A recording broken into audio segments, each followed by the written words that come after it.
When you close up the whiteboard. Good morning, everybody. Good morning. Good morning.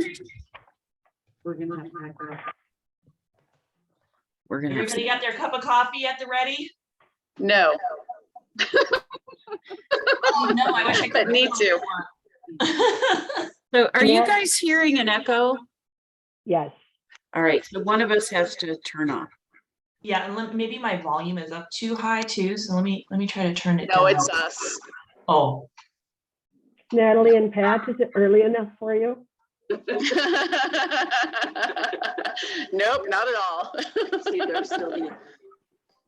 Okay, if I turn mine down, can you hear? Oh, it's still echoey. Do you have a headset maybe? oh Well, yeah, we're both, I do. the problem is we're both in the room with our computers open. So we'll I see. couldn't understand you. We'll have to work off of one computer. Or just turn the mic off on one maybe? Yeah, I have my mic off and you still hear it. Do you hear it now? That's pretty good. Yeah, Okay, that's so better. I turned up my speaker. Maybe that's it too. Okay, now let me make sure I've got do you still want me to do the PowerPoint slides? Yes, please. Okay, so let me see here. Oh, Robin's in the waiting room. I'm gonna let her in. I turned up my speaker. Okay, now I think it's So- I realized this morning when I'm in the shower, because of course that's when I have the best thoughts, that I forgot to send out the email that you wrote, Travis. I'm sorry, I had it all queued up. And then I fixed the folder. And then I was like, okay, I'm done. And then I forgot to hit Oh send. yeah, you want to sit next to each other? Okay. Yeah. So we'll have to convey the information that we were going to convey through that email live. So Okay, so do you want to tee it up? sure. Unless Travis, do you want to do the like little instructions about, Or like, because you wrote the email, so do you want to just do that? Yeah, I sure can. I'm just gonna remake the whiteboards here quick. I don't know why they aren't in the doc of whiteboards that I made. So Oh, I'll- okay. It's okay. we'll If you do got that something to later. do, it's okay. Don't worry. Do your thing. Okay, now let me make sure let me first get on my glasses so I can see what I'm doing. Okay, now get the PowerPoint going. Okay.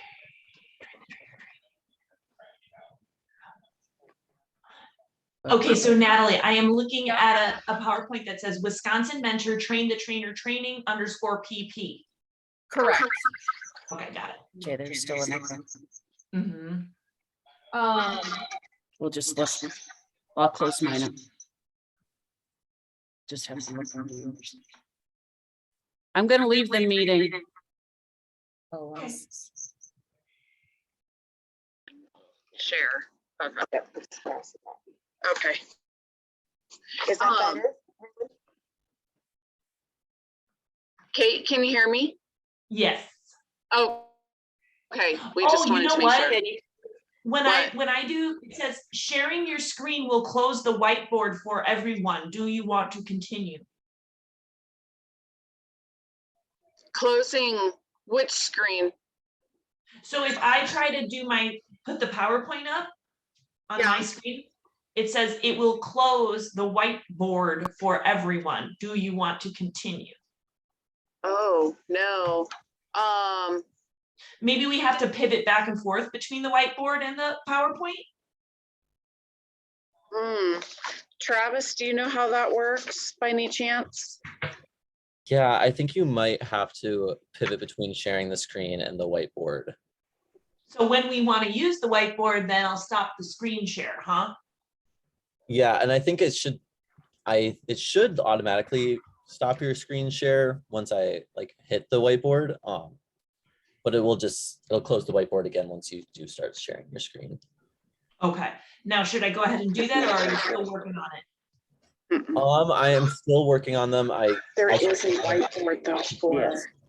so I put little stickies everywhere on this one that we have a whiteboard so that we can kind of follow.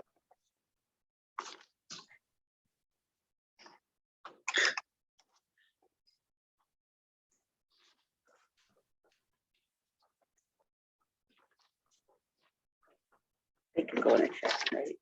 They can chat. Yes, yeah, we can always do chat too. You got it? Oh, that's. Thanks. Oh yeah, I keep forgetting we have all the fun stuff here. No, that's fine. Water is awesome.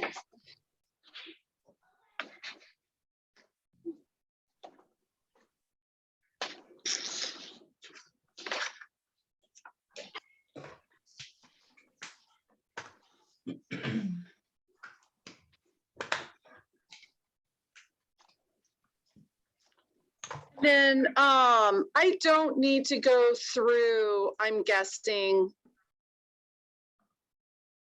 like how we've been honored to be selected to provide the training and the tools and Oh, no, I would just pick all up that, Rayleigh's right? stuff, like, kind of Okay. assume everybody knows you. That's perfect. All right. That's kind of what I guessed, but I just didn't want to. Totally, I get it.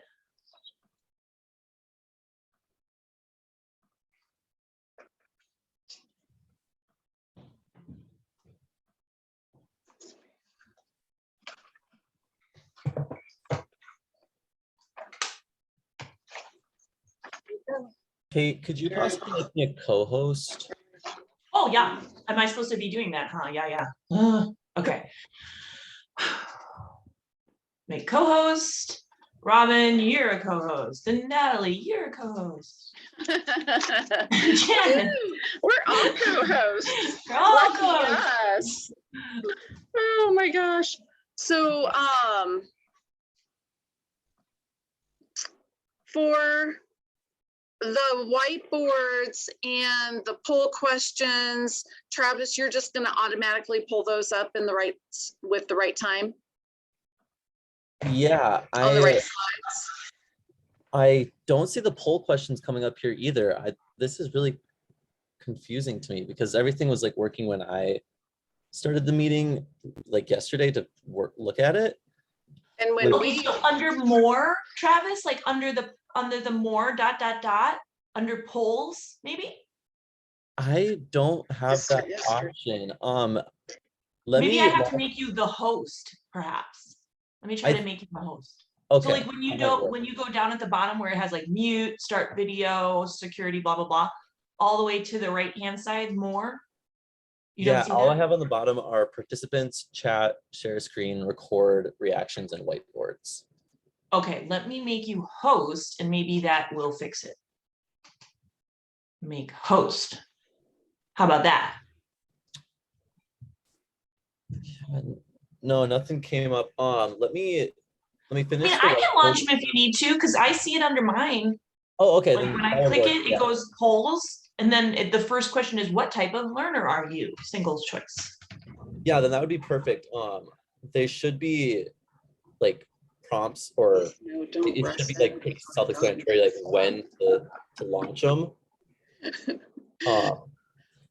When you go to whiteboards, Kate, do you see a bunch of whiteboards already made, or just the ones that I just made? Let me look. Okay, I'm gonna close that. Boop. And then whiteboards. Opening another whiteboard will close the current whiteboard. Do you want to continue? That'll be fine, yeah. Say yes. Okay. Yes. Yeah, I see Blizzard activity, change versus transition, leadership, and mentor. Press there it is. One real quick. What? The Blizzard one, can you press that one real quick? Blizzard and hang on just a second. Open and collaborate. Loading your whiteboard experience. Oh, we have that. Mentor of the benefit. No, What is a mentor? Oh, so I guess, Yeah, that's. Okay. Okay, perfect. I'm gonna try I've one never thing done real quick, okay? I'm gonna the, leave the meeting real Wait, quick. what'd you say, Travis? I can't hear you. the ones I'm that we gonna try take, one thing that we real did quick. originally, I'll leave the and meeting, I I'll be didn't right back. have that one. Wait, what'd you say, Trav? I'm gonna leave the meeting real quick and be right back. Okay. And I'll hopefully be able to take over all of that. Wait.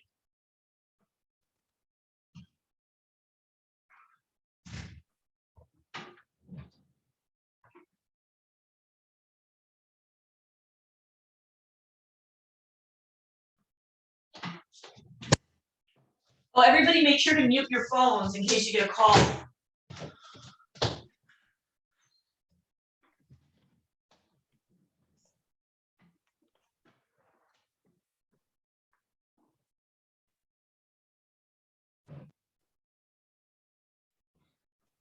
Okay, I logged in under the WHCA Zoom account now too, so both of us are technically in there, and I have all those options now too, so I can take over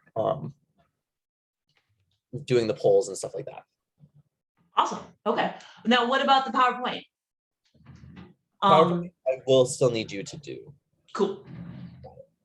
I'll change my name here too, so it's not confusing to everyone. Good call. Yeah, and I probably will do the same too.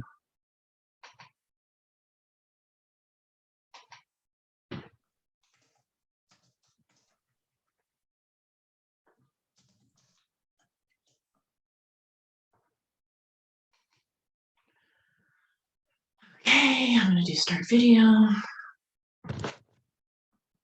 Hey, Yes, Janice, hi. let me give you my cell phone number too. Janice's cell phone? I got your cell phone. You do, okay. Oh, that wasn't me, Kate. Oh, I think yeah, now that I hear your voice, like, yes, that definitely was not you. Okay, so, 303 wait, hey, okay, go ahead. 303 638 5465. And this is Pat McBride. That's right. God, We do this. but in an hour, it Well, will, if you go down to those 4 hours, 4 hours. and Oh, then we'll figure it okay. and do wait. Okay, it's 8:01. Shall we get started? Are we ready to roll? Yeesh, I thought it did it earlier. Is that a no? Well, my computer said reboot now, and it's like, no. Of course. How many people do we have?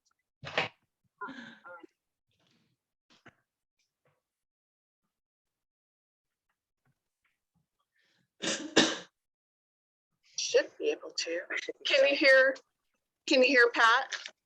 How many people, You're kind of fading in and out. There's 13 people in the waiting room. Beautiful, thank you. We're gonna pass our computer back and forth. Hey, if you want to start sharing your screen with the presentation, I can introduce people. Okay, here we go. Continue, screen 2, share. I'm really getting the hang of this now. Okay, can you see the PowerPoint? Now I'm going to do presentation view. We good? Okay, great. So then, Oh, hey, Kate, yeah, go to the very last slide, or the second to the last slide, real quick. I okay. just want to make sure this is the updated version. Well, that has the right animals and stuff. Darn it. No, it's not. Okay.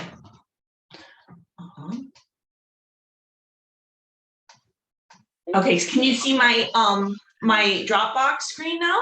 Do you see it? Yes. Yeah. Okay, so this is the one I opened up, the one where my cursor is right now. Okay, so it's Is it in here maybe? gosh, it should be mentor. Yeah, mentor train the training. And There. then, yeah, number 11 is the newest version. Okay, Good go down catch there, to, Natalie. yeah, go down to the animals. Okay, good. Thank you. Woo, All right, we ready to rock and roll? ready to rock and roll. All right, okay. So then all we have to do is let the participants in then, yeah? Okay, so I'm looking at the names. They all look normal. Names look normal. Yeah, it's like you just don't want to let in any weirdos because they can like talk and turn on their cameras and stuff. So I sent Travis a news story about something that happened when a weirdo did that. Okay, so we're gonna let them all in. We'll have to look at that. I'll share it with you. How do I do admit all? I want to admit all. There we go. All right.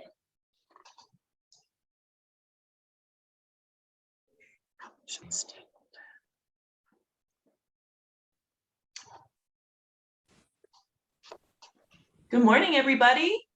So nice to have you all with us. I'm just seeing everybody coming on into the meeting here. Today's training is set up in the meeting format. So that means that everybody can turn their cameras on, everybody can talk.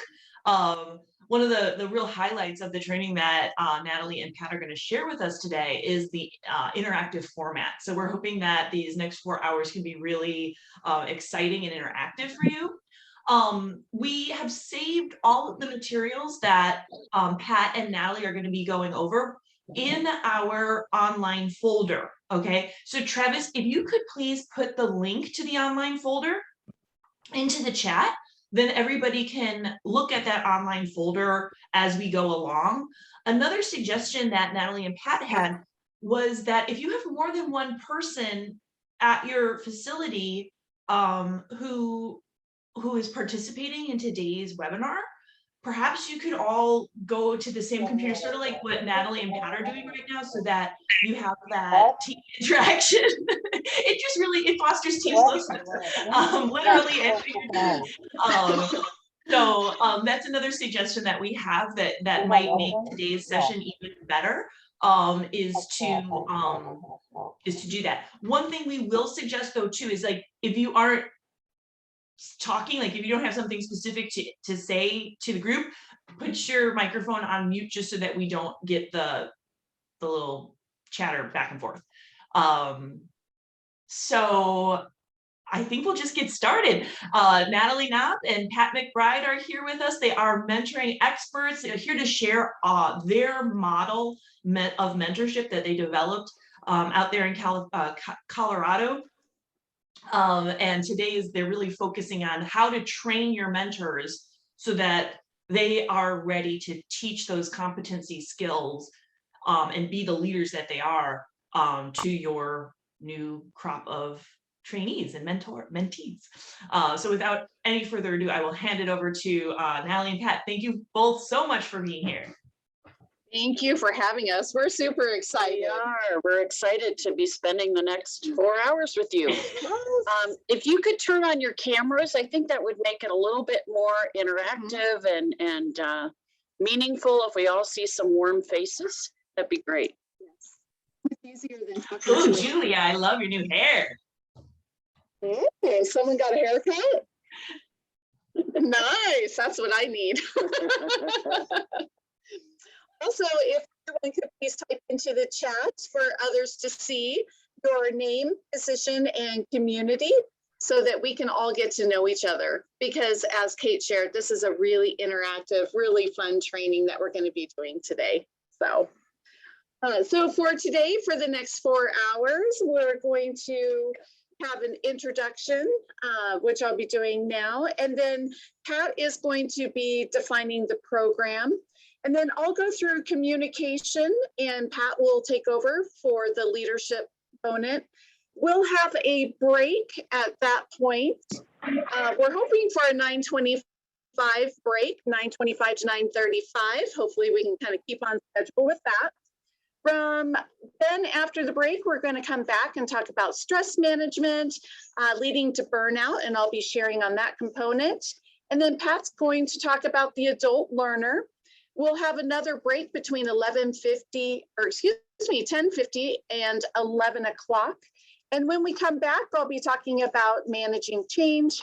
And then Pat will be wrapping it up with team building. That one is, I think, the most exciting and fun part of our time together. And then we'll go ahead and wrap it up and talk about the Q&A sessions that will be coming up next week. All right. So today's training, again, is going to be very interactive. We're going to have polls and breakout rooms. We're going to have whiteboards.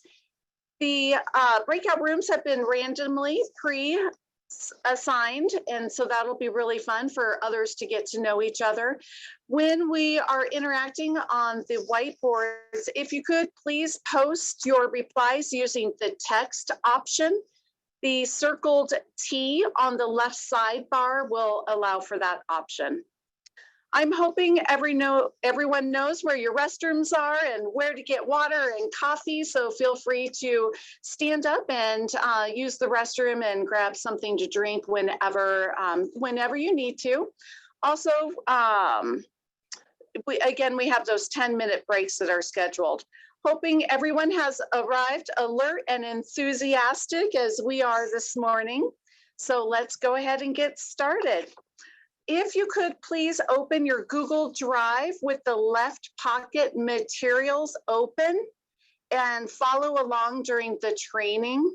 The Google Drive materials folder link is in your email that Travis just sent. Travis, is that on the, or I'm sorry, it's on the email and it's also on the chat. Is that correct? Yep, it should be in the chat as well. Okay, perfect. All right. What's that? Not the email, just chat. Oh, okay. That sounds good. All right. So the materials that we'll be going over initially is the mentor program policy. So we have talked about the program policy multiple times. Again, all of these documents are in your folder. This really gives you the framework for the mentor program. It is in a Word document, so you can change any of the verbiage that you would like, but it does give a good overall on what the expectations of the mentor are, specifics about what the program is, and how to be considered to become a mentor. Oh, wonderful. Thank you for pulling that up. So just give that background information, the general policy statement, the definitions. The definitions we will review again today, and we've reviewed those in our phase 1 and 2 time together. We'll also talk about, the policy also goes over the goals and just those general guidelines. Thank you so much, Kate. All right, perfect. We also have the mentor training suggested onboarding document. This is a document that goes over kind of the best practices that we have learned over time. So our CNA should not begin working on the floor until they attend clinical orientation. For us, we have clinical orientation the first 2 days that our new CNAs start. The first day is going over the general items that are required by the state and by the federal government. So things such as HIPAA. The second day we focus on clinical orientation specifically, and then our CNAs are ready to start on the floor being paired with that mentor. The mentor champions work with the human resources, again, at the community and the scheduler, so that that mentee can be paired with a mentor on that first day when they arrive to the community. And we'll talk a little bit more about that as well. We've shared through our webinars that we do suggest the 12-hour shifts, either 3 or 4 8-hour shifts, that the mentee and the mentor are paired together during the same time that the new CNA would be working and in the same neighborhood, so that they can get to know their coworkers and also our wonderful residents. And we want to make sure to inform that mentor about their new mentee assignment prior to start. Again, have the mentor call up the mentee and just welcome them, let them know where to park, to bring a lunch if there's a locker available. If not, you may not want to bring your purse. Just some of those real items that make our mentees feel comfortable their first day. And then we're also going to supply a work uniform and a name tag so that our new mentee on that first day can really feel like they're already a part of our team. All right, so the next form that we'll be going through is the mentee feel comfortable the first day. This form we have gone over several times, so I won't mention this again. And we will also talk about more of these items throughout the training today. So you'll be having a refresher on this as well. The next form that we have is the mentor bonus payroll form. We went through this during phase 1 webinar. Again, this is the form that you use to communicate to payroll for the distribution of the mentor bonus. The 6-month mark is the $500 bonus through the program. And you can certainly set up any amount if interested. It's all set up for you for that 1 year suggested retention time. Again, that 1 year mark really is what we found the baseline for a successful onboarding time and to ensure that our new hire will stay with us. That 1 year mark is really important. So again, you would have touch points at the 30-day, 60-day, 90-day, 120-day, 6-month, and 1 year mark so that that mentee really feels supported during that full year. The mentor, or the next sheet, the new mentee eval and the new mentor eval would be filled out during those, the 30-day, 60-day, 90-day, 120-day, 6-month, and the 1 year mark. Both the mentee and the mentor are going to be rating each other on the quality of work, job performance, dependability, and attitude.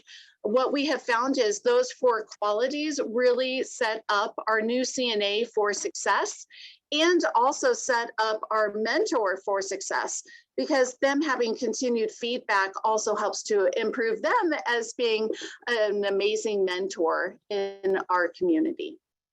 All right, and then we have the early warning concerns of mentee. So what we found is that often if we can identify early warning signs that our mentee is having some difficulties, we can have the mentor or the DON or designee work with the mentee to help solve that problem. And so this outlines a really nice form in which the mentor can sign any problems that they are experiencing with that mentee. They just simply circle the problem, describe any of the concerns, give this to the DON or the designee. They can slide it under the door if they work the night shift. They can personally hand it to the DON and then work on problem solving. I love this form. What happened at one of our communities is that we had a new CNA that was arriving late just about every day. And so this form was filled out, it was given to the DON, and the DON sat down with the new CNA mentee and just asked, why are you late every day? What is going on? It's causing a disruption for the CNA that's coming off shift. They're not able to give you a really good report. And what we found out was that the CNA had, they were sharing a car with their husband, and they had to pick up their child or take their child to daycare. The husband had to drop off the wife to work, and then he would take the car to work. And so they were easily able to solve the problem by the CNA coming off a shift agreed that they would stay an extra 15 minutes so that the new CNA would technically not be arriving late, and they were able to give a good report. So we were able to save a CNA by just simply changing the time frame that the CNA that was leaving and the new CNA that was coming on shift, they were able to coordinate those times. So oftentimes really problems can be solved really simply if we can identify those problems early on. All right, and then our next forum is the Mentor Training for Goodness Sake book. This is a really great book for new CNAs and for mentors to read. It gives some really great stories through a CNA's perspective. And this is a really fun poem for you to share, that the mentor and the mentee are not alone in the journey. So we would really recommend this book. The ISBN number is attached, as well as the cover of the book, so that you can easily find this at your local bookstore or on Amazon or wherever you shop for your books. The next form is the Mentor Personality Styles Questions. This is the sheet that we would like for you to have easily accessible for the end of our presentation. You'll be asked to fill out this sheet. We'll give directions. So we just want you to get a little bit familiar with the sheet. The sheet will also be on the slide, so don't feel pressure to write everything down. But just so you know, and you're prepared. When you're actually teaching the new mentors, you will want a copy of this for that binder so that your mentors can be ready to fill this out. And then the Mentor Team Building Style Sheet, same thing, we're going to be using that towards the end of the presentation, as well as, and is there an extension on that one? If you scroll down, there we go. Thank you so much. We're going to talk about the all four quadrants and the type of animals and the type of personality style that you have. And then the last sheet that we have is the Mentor Training Participation Evaluation. At the end of our trainings, we do ask that you fill out an evaluation so that we can always make our education more pertinent and more robust. When you also have your mentor training at your community, you will have your participants fill this out at the end of the training as well. So this is available to you. All right, so I will go ahead and turn it over to Pat. Good morning, everyone. So what we're going to do today is we're going to go through the mentor training just like we do for all new mentees or for all new mentors, so that you can then do this in your communities. But we'll also talk about little tricks that we do and some of the lessons that we've learned by training people for many years. So I know you all were on the What is the Mentor Program webinar. And I just wanted to reiterate how powerful this program is. So and I also want to congratulate all of you for being champions and making this happen in your communities.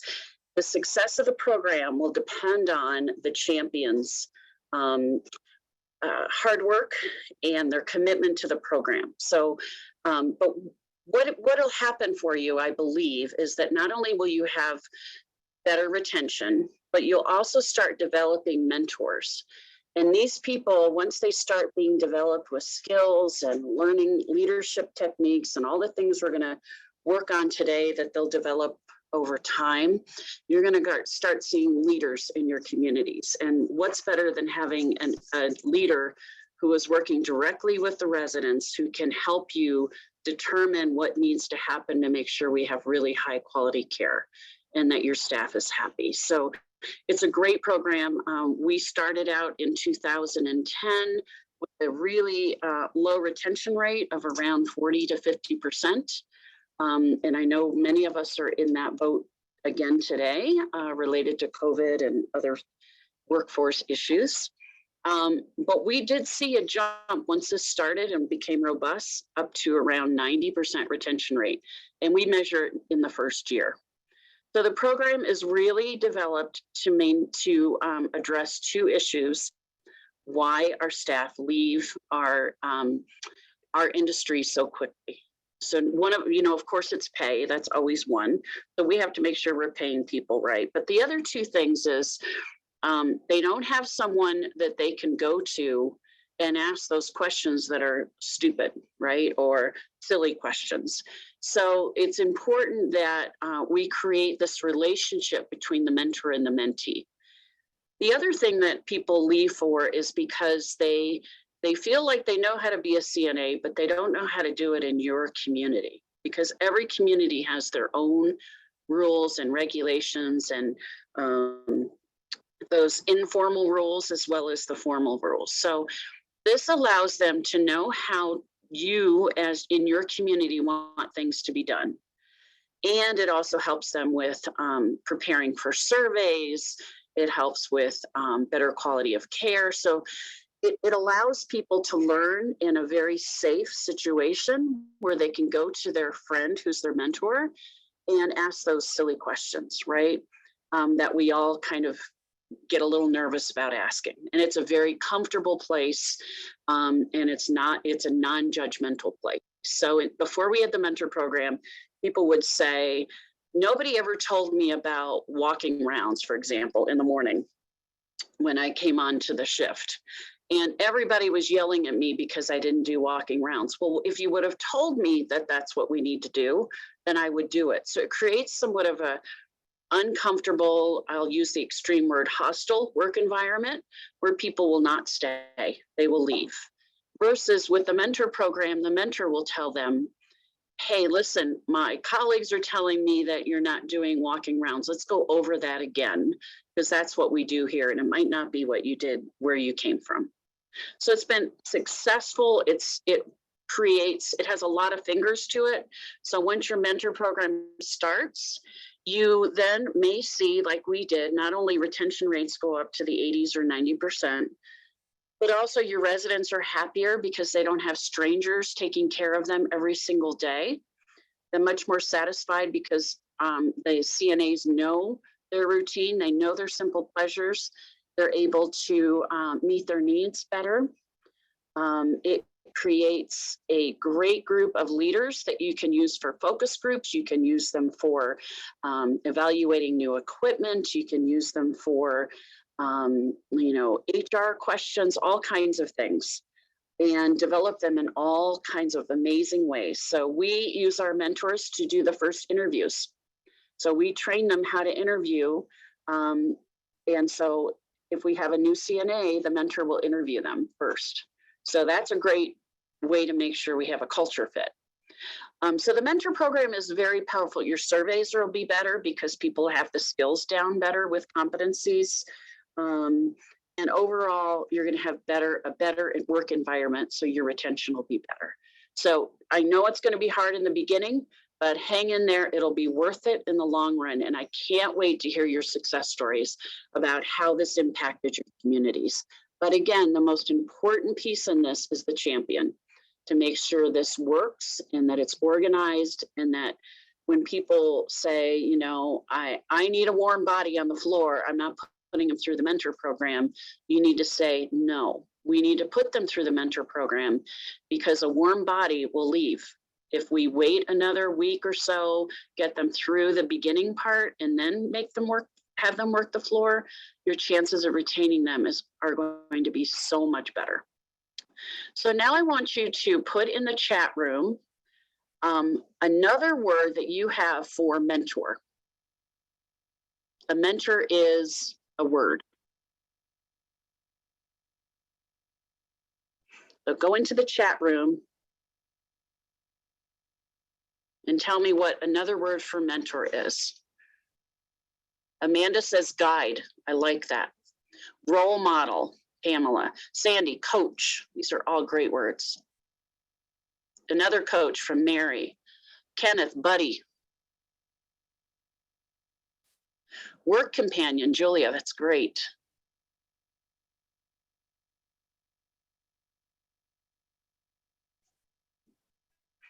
Anyone else? Might be a little slow typing this morning, but great. You've got it. These people are very, very powerful. They become friends. They become, we hope, a best friend at work and a soft place to fall, because in our work, days can be really hard sometimes.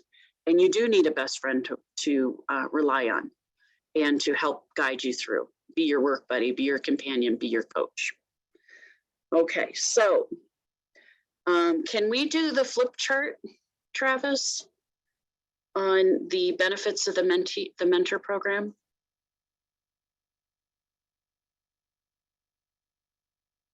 Okay, so Travis is going to talk to us about how we do a whiteboard, but what I want you to do is fill in what you think the benefits are for having the mentor program for these three groups of people, because it's not only good for the mentee, but there's also benefits for the mentor, and there's also benefits for the resident. So Travis, do you want to tell people how they? Yeah, for sure. So there should be a bar on the left side of the whiteboard screen that has a ton of different options. I think the best option to kind of fill out the whiteboard this morning will be using the text option on the left-hand side. And with that option, you can just press onto the whiteboard and write a little message, and then it'll pop up on the whiteboard. So if you guys want to start putting in some benefits for the mentor, mentee, and for the residents, we should be able to start seeing them come in.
Hi, everybody. This is Kate. I just wanted to mention that if you're having any trouble or need help, you can feel free to send us a chat message.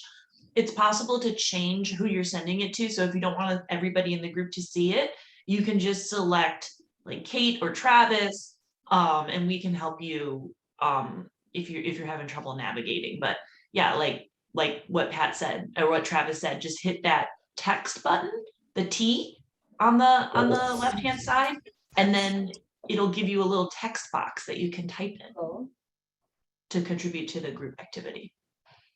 And this is a safe environment. Feel free to just ask the question.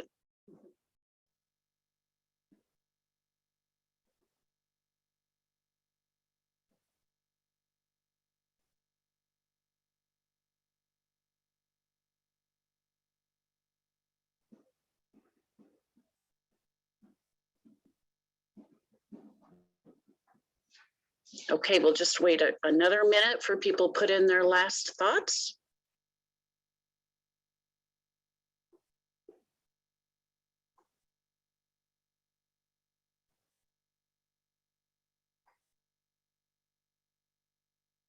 Okay, these are some great ideas of the benefits for these three groups of people. So the mentors, they can take pride in their work, right? And professional development, this is definitely seen as a career ladder step.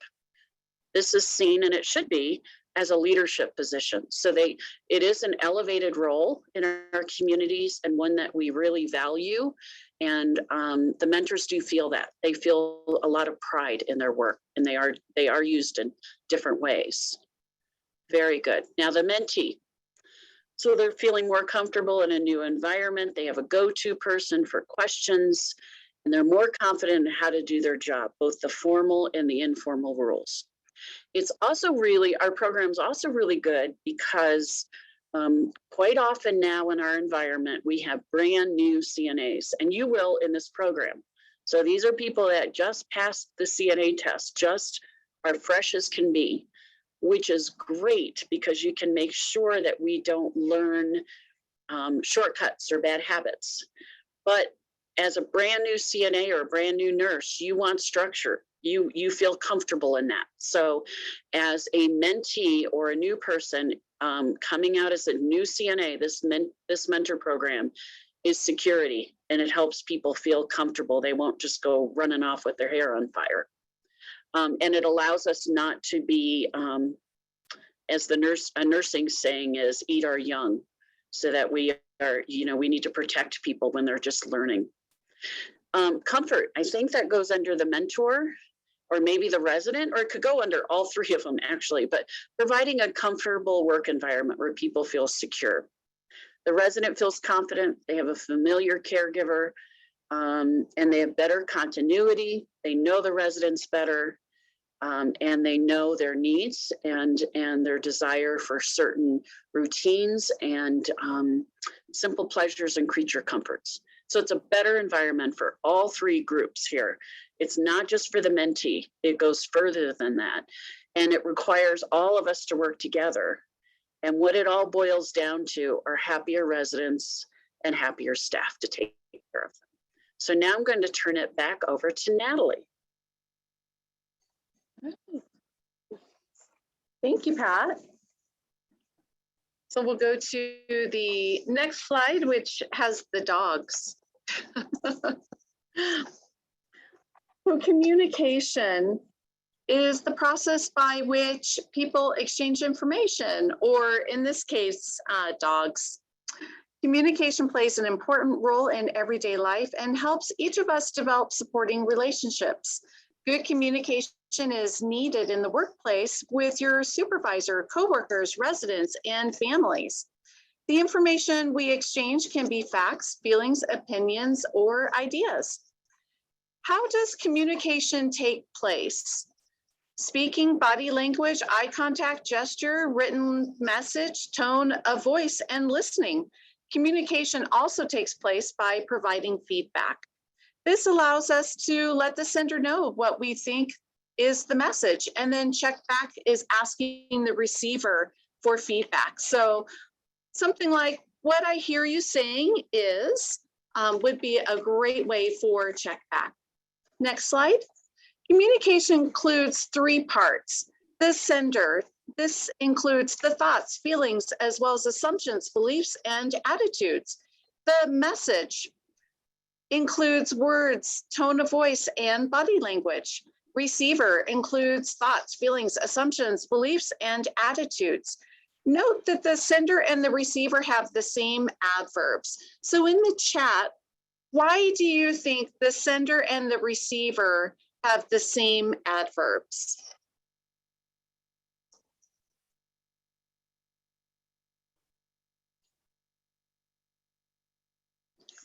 Or you can shout it out.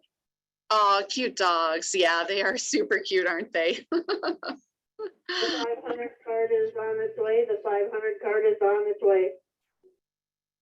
All right. Whoever has the 500 card, please mute yourself. So the receiver and the sender have the same adverbs because they're both trying to communicate their thoughts, feelings, assumptions, beliefs, and their attitudes. Sources claim that 70 to 93% of communication is nonverbal. All right, next screen. Feedback is important because it gives a message to the sender that you understand the message. This also allows for clarification of the message. The person receiving the message may provide feedback such as, let me see if I got this right. Or I understand the first part, but could you go over the second part? And I think that's the beauty of the mentor-mentee relationship, is that you build that trust to be able to ask for that clarification. Check back. You as the sender want to ensure the message was received the way it was intended. So for example, can you repeat back to me just so that I know that we both understand? Or can I see you, or excuse me, I can see that you have a lot to deal with right now. I will check back later when things are calmed down to reinforce what I said and answer any questions. All right, next slide. Nonverbal communication says 1,000 words. If your body language does not match what you're saying, others will notice. Nonverbal communication is open to interpretation, and an interpretation that you may not want to send. So for those of you that have kids like Pat and I do, we know this very well. So with our kiddos, you can say I know in 2 different ways. I know, or I know. So that nonverbal and just the inflection of your voice can really give 2 different messages. All right, next slide. Listening is a very important part of communication. It is an active process that requires skill, effort, and practice. It also includes paying attention not only to what is being said, but the body language the person is talking. How can you be a good listener? What are some ways that you can be a good listener? So let's put that into the chat. How can you be a good listener?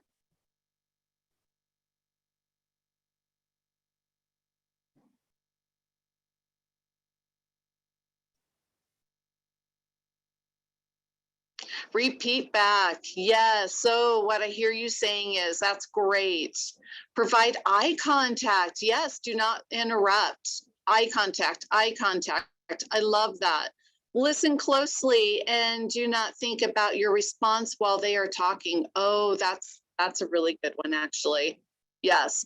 Nodding your head when you understand. Yes, absolutely. Ask a question. That is a great way. Absolutely. Yes. That does show that you're being a good listener, that you're hearing what they're saying by asking a question about what they had just talked about. So that's great. And eye contact, a few of you had mentioned that. We recommend that when you greet your new mentee at the front door, have really good eye contact, use their first name, know how to say it, know something about them. Stop what you're doing. Yes, that's really good. It shows that you're paying attention to that individual and they really matter. Absolutely. Great. Developing good communication skills is essential for a good mentor and will help avoid misunderstandings. Communication will also help the mentee develop their knowledge and make you a dependable team leader. All right, so with that, I'm going to go ahead and turn it over to Pat on leadership.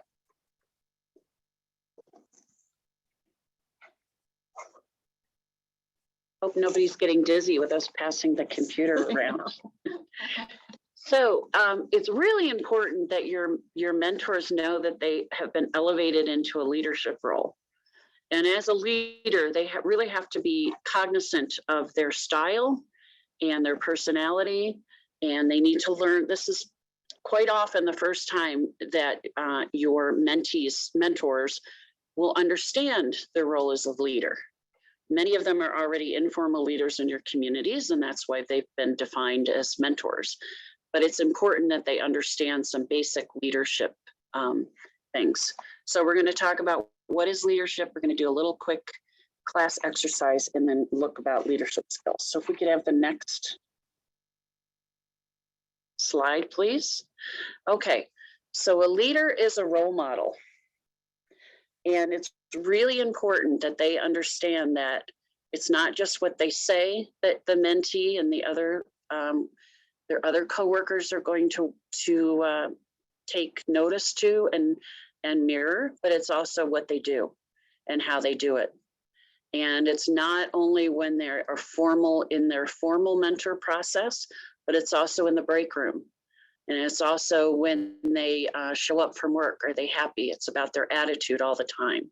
So it's important that you have mentors that exemplify the values that you have in your community. So what are some values? I want you to put this in the chat. What are some values that you have that you would want to see in your mentors? Just put that in the chat for me. What values would you like to see in your mentors and therefore the mentees? Trustworthiness, compassion, being kind, mission-focused, respect again, and compassion, accountability, dependability, gracious. I can't hear anything on this video. It happened to me yesterday too. Somebody cannot hear. Positive attitude, patience. Okay, so a lot of really good values.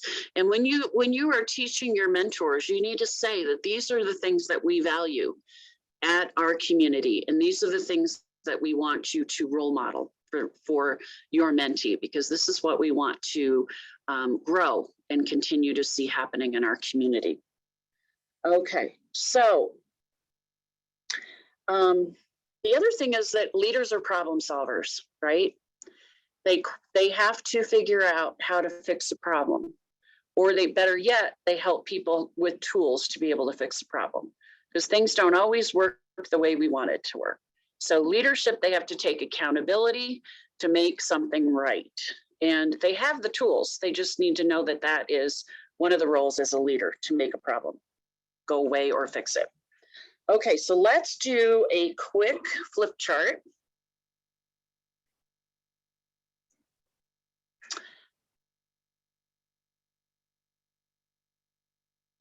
Okay, so I want you to close your eyes and think about the leaders that have been in your life. Okay, whether this is in your work life, in your school life, in your church life, in your social life, in your family. And I want you to think about and write down, what are some, I don't need names, I want traits that you found that were in your best leaders or your worst leaders. We often learn by bad situations, right? It's quite often better than the good ones. So put in some traits that you've seen in leaders that have been your best leaders or your worst leaders in your life.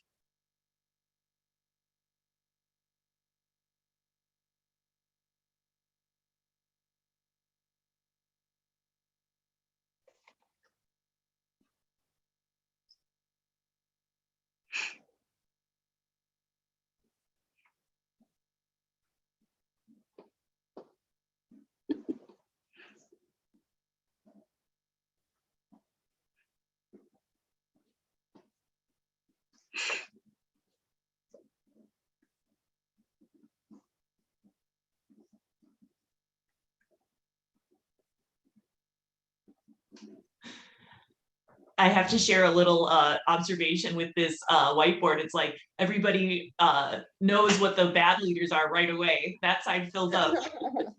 But the good side is a little harder. Yeah, it's hard to find a really good leader sometimes, right?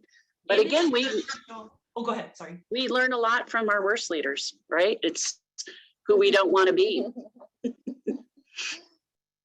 There we go. And it really goes to show that those negative things stick with people. You know, Right. One negative thing has to be balanced out with like 10 positive things. Exactly. And we'll talk about how to give feedback a little later on, and how important it is to frame it up, because people will remember the worst things. We're all human. We are all guilty of that. Okay, so we've got just another minute for people to put some in there. Not visible.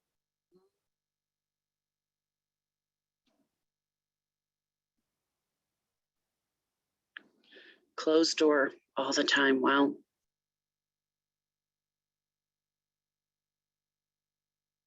So it'll be really interesting when you have your mentors write these down. You'll be surprised how insightful they are about leadership.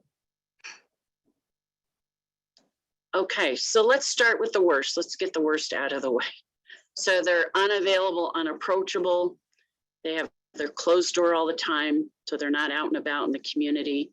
They're poor listeners, demanding, negative, patronizing. Grr. Yep. They can't handle conflict, right? Sometimes under worse, people will write they can't fix problems, or they do it for the team versus letting the team figure it out themselves. Let me see if there's any negative. Not visible. I'm looking in the chat.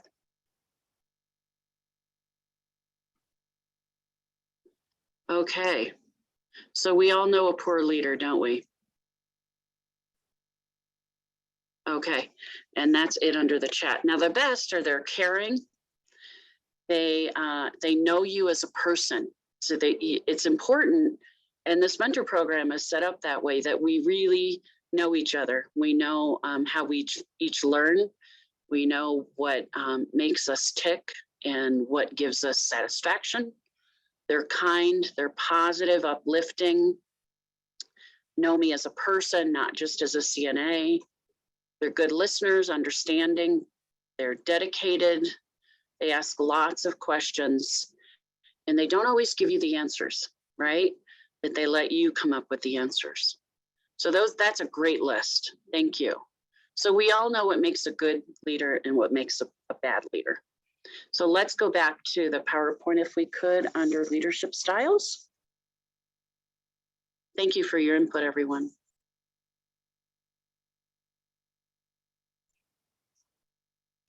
I'm getting there, Pat. Just one second. Okay. No problem. I'm All right. patient. A lot of balls in the air. Okay, so all right, there we go. Can you see it? Oh, shit. Yeah, not yet. There we There you go. So a good leader is also very patient, right? Things don't happen overnight. It's important. So we need the next slide if we could. Okay, so there's basically 3 types of leaders or leadership styles. And it's really interesting to learn about these and kind of figure out where you're at with those. So we like to explain the 3 different types of leaders and styles. So the first one is the servant leader. And this is what we all strive to be. These are typically leaders that have been around for a while. They've learned some really good lessons, and they are very coveted leaders. So these are people that have a commitment to serve others, for the servant leadership. They provide the support, nurturing, and resources the mentee needs to be successful. So someone wrote that they didn't do for them, but they gave them the tools for the staff to do what's right and fix their problem. Other characteristics include that they listen really well, they're empathetic, they build a community. Community building and mission driven is very, very important. And they're very proactive. Servant leaders rarely have to put out fires because they're always thinking about the what ifs and trying to avoid risk. They're nurturers, they serve others, they listen, they're empathetic, proactive, and they also use their resources wisely. So these aren't people that ask CNAs to do above and beyond a whole lot, only when needed. So the next type of leader, which is probably where many of us fall, is the facilitative leader. This is a good leader. This is just one that chances are have not developed yet into servant leadership. And these are people that interact with the team players. They ask questions to solve problems. They collaborate with coworkers. They practice really good listening skills. They're patient and willing to help. They respond positively to suggestions. So I didn't see in the worst leader where ideas were always cut down or poo-pooed or now we can't do that. That's a sign of a poor leader. They have lots of team interaction. They're collaborator, they're patient, they jump right in to help. So these are not the people that sit in their office with the door closed. And they credit the team for success. They don't credit themselves as a leader. And then we have the lowest leadership style. Although sometimes we need this type of leader, it's a directive leader. This is the least developed leader. They provide answers to problems. They don't help you problem solve yourself. They dive in with very detailed instructions. They talk more than they listen. They emphasize rules and regulations. So these are the leaders that say, we can't do that, that's against the regulation, versus, okay, this is the regulation, how can we make that happen? They dismiss suggestions as non-workable, can't do that, nuh-uh. They're negative Nelly, we call them. They don't seek out personal interactions, so they're often in their office making decisions at their desk. They answer problems directly, they talk rather than listen, and they're all about rules and regulations. And who do you think they give credit for when there's something positive happening? Themselves as a leader. So that is the directive leader. Now, I want you to think about the worst leaders that you've listed and where did they fall under? Were they directive leaders? Most probably. Those are the traits that I saw on the right side of the whiteboard. And the traits that we saw on the left with the best were mostly facilitative and servant leaders. So the mentors, when we do this training, love to learn about different types of leaders and what characteristics they want to strive for to be a really good facilitative or a servant leader. I also like to talk about that leaders can jump back and forth depending on the situation. So for example, the last thing you want during a state survey is to have a servant leader who says, I don't know, what do you think we need to do about it? Because you're not going to have a very good survey. So during a survey or a crisis situation, let's say somebody needs to go out to the hospital, you want a directive leader. You want someone that's going to bark orders, tell you what needs to happen so that you don't have a bad outcome, so that resident can get sent out to the emergency room quickly, or have CPR performed, or have a state survey be successful because she's saying, clear the hall of all the med carts, et cetera, or make sure you wash your hands. All those kind of things are really important in certain situations. So know that a servant leader sometimes has to be, or a facilitative leader has to be a directive leader to be successful in certain situations. The point is they know when to go back to being a facilitative or a servant leader. Any questions from anyone on that? I don't see any in the chat. Okay, great. And Pat, like I can just kind of help get the ball rolling with the question. So, Sure. am I understanding correctly that like really good leaders are able to switch between these styles when the occasion demands it, but then they develop their core style? Like in the core, most of the time you're a servant leader, but if you need to be facilitative or directive, you can do that as well. Exactly. That's exactly right, Kate. And you want to go back to your core, right? So hopefully if you're a directive leader, let's say during a medical emergency, then you can afterwards as a servant leader, you can say to the team, so how did you feel? Did you have all the equipment you needed? Do we need any training around this? So that we can learn from this experience. That's a facilitator or servant leader. A directive leader will just stay in that barking orders scenario. Right. And then do people have kind of like a natural proclivity toward styles and then they just have to learn? Like, so it's like, even if you're born as a natural directive person, you can still learn how to do these other styles. Absolutely. So that's a great question, Kate. So most people that are new in leadership and insecure are going to be potentially more like a directive leader, right? They're going to hang on to the rules and regulations and my boss says I need to do it this way. And that's very natural. And a lot of your mentors will be in that spot at first. But know that their goal is to start developing teamwork and listening skills and communication skills and conflict resolution skills. All these things we're going to go on for the rest of the morning.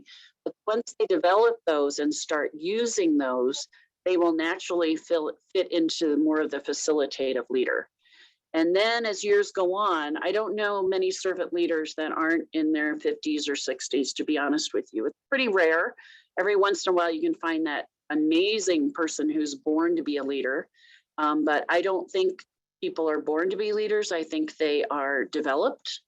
But you have to have the empathetic type of personality, I think, to be a really good leader and develop into that. So you need some of the basics, right?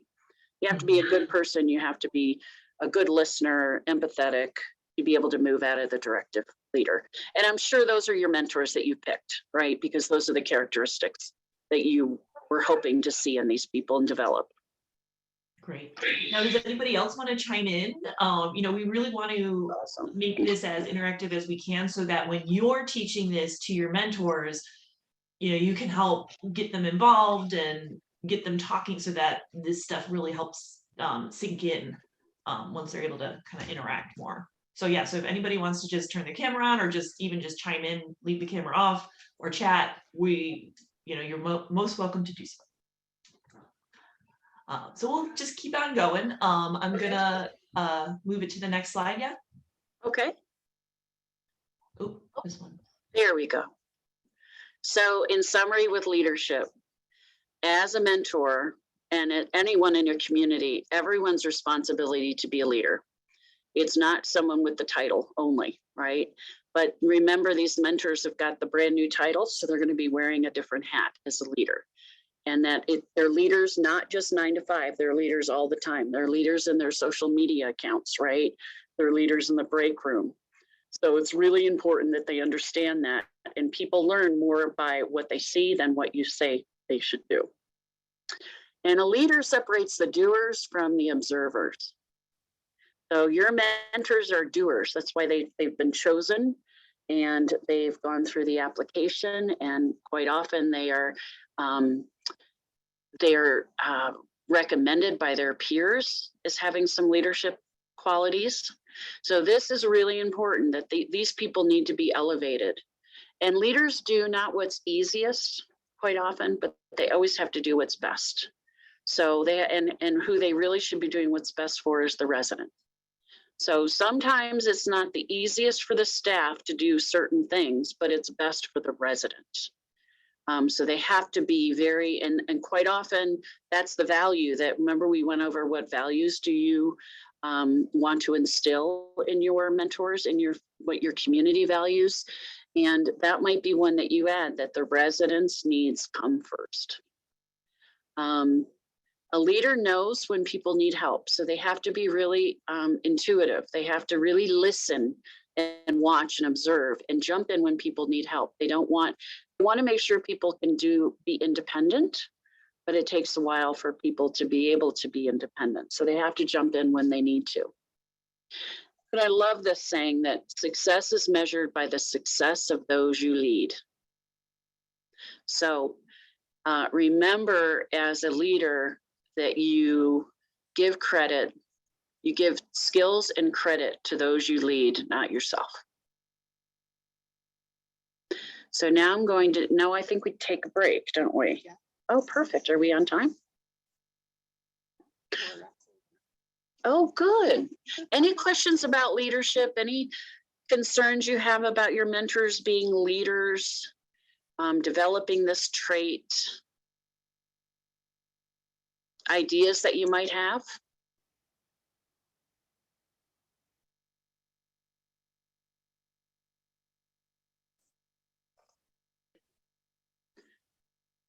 So it's just something to reiterate that the mentor training is not necessarily just about how to be a CNA and do it really well. It's about how to elevate your CNAs to be leaders, to have the skills they need to be in this elevated role. And it's really fascinating and amazing to watch them blossom in this role. it is the best part of the program, I think, besides, having better retention and whatnot. But we have seen amazing growth in our mentors. I remember we had a mentor who was from Nepal, very, very quiet. Residents loved him. His peers recognized him to be a mentor. And I remember interviewing him and saying, I'm not sure, but I trust the people that his peers that asked him to be a mentor. And he was so quiet in the meetings, but he took lots of notes. And I remember, nobody even knew about his personal life. And we had a mentor meeting and he brought in his son. And we were all shocked that he even had a family. And he just blossomed to the point where we had him present at a national level about the mentor program. So he went from this shy, quiet, great caregiver to this amazing leader in his community. So I just cannot wait to hear about all of your blossoming mentors and all the great things that they will be doing as they learn their leadership role. So I see we have something in the chat. What is the question? And that was just more of a comment. And I just wanted to drive home, like, if anybody's having a hard time with the whiteboard, you can just put it into the chat and then we'll add it to the whiteboard for you. Right. And if you have any, you have anybody, if you have any other questions or anything, you can always just, so in that chat box, there's a drop down that says to everyone, or you can select specific people that you would like the chat to go to.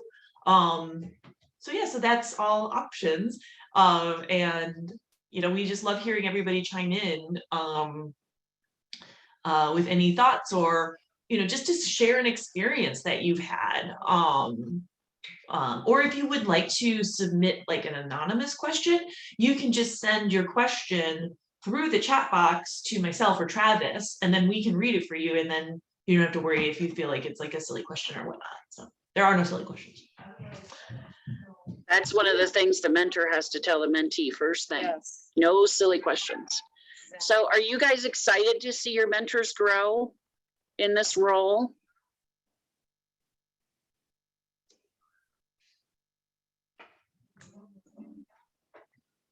Yes. Kenneth has an enthusiastic yes. I Thanks, appreciate that, Kenneth. That's like a great, you answered my high five. Good. And Ashley, great. It's really the icing on the cake here. So that's why we spend so much time trying to teach the leadership skills and all the things that go around it so that you can have a very strong mentor pool. And then, in the afternoon of your mentor training, that's where you're testing them on their skills and making sure they are competent in what they learn. And quite often you'll find that they need to learn things again, right? Because some of your mentors have learned some little shortcuts or some things that aren't the right way to do it. And the worst thing you want is to keep those kind of skills going, right? So you want to make sure your mentors know the right way to do certain skills like hand washing or admissions or whatever you're teaching them. So, all right, I think we'll take a break for how long? Let's take a 10-minute break. Let's come back at 9:15. Thank you all. Make sure you come back. We got great stuff going on.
just wanted to check in with everybody and let you know that we are still on break, but we'll get started soon.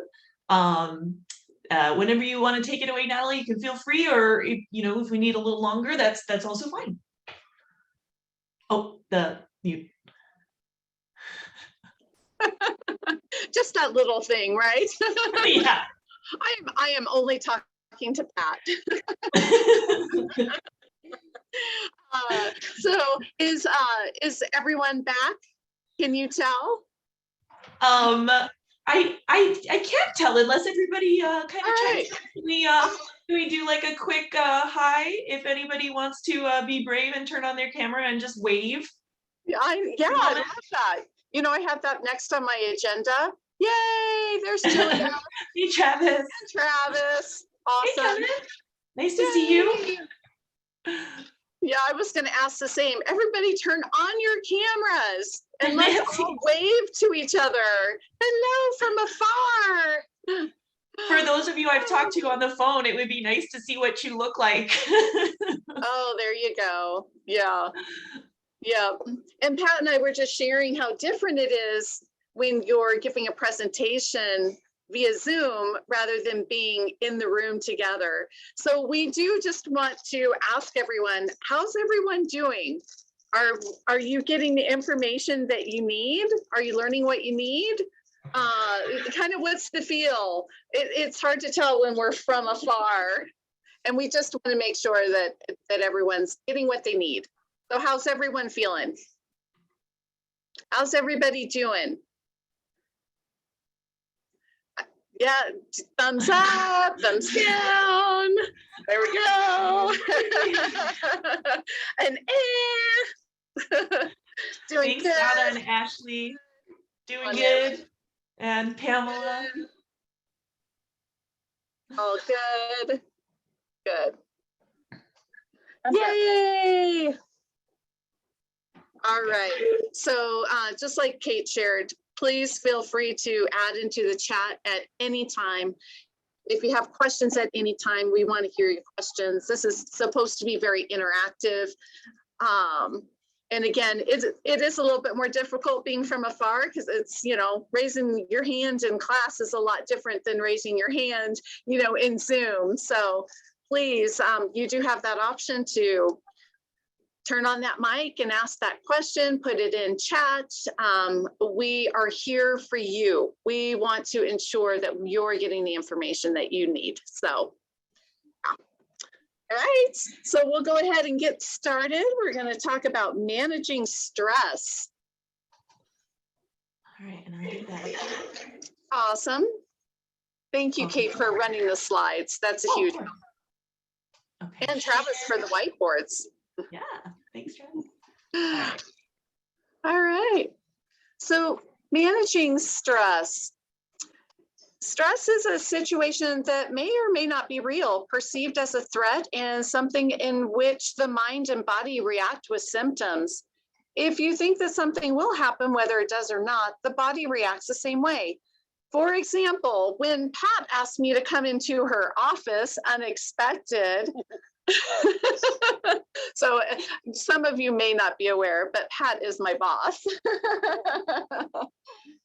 So if she asked me to come into the office unexpected, my automatic thought is, oh my gosh, what did I do wrong? My heart starts to race and you just have that automatic stress that comes to your body. So threat can be an emotional and it can also be physical. You can remain in control of your emotions with your mentees. Stress is contagious, so do not pass your feelings on to the mentee. That's really important. Somebody had mentioned earlier, really not feeling that rush or acting like you're rushed and taking that time to be with the individual and all that focus. Same with stress. We want to ensure that if the mentor is feeling stressed, we don't pass that on to our mentee. So we're going to talk about some strategies for that. Think about the times you were under stress. So put into the chat Like I just shared what happens to me when Pat asked me to come into her office unexpected. What happens to your body and what happens to your mind when you are under stress or you think that you're under stress? Anxiety. Yes, absolutely. What happens? Let me see. Let me scroll.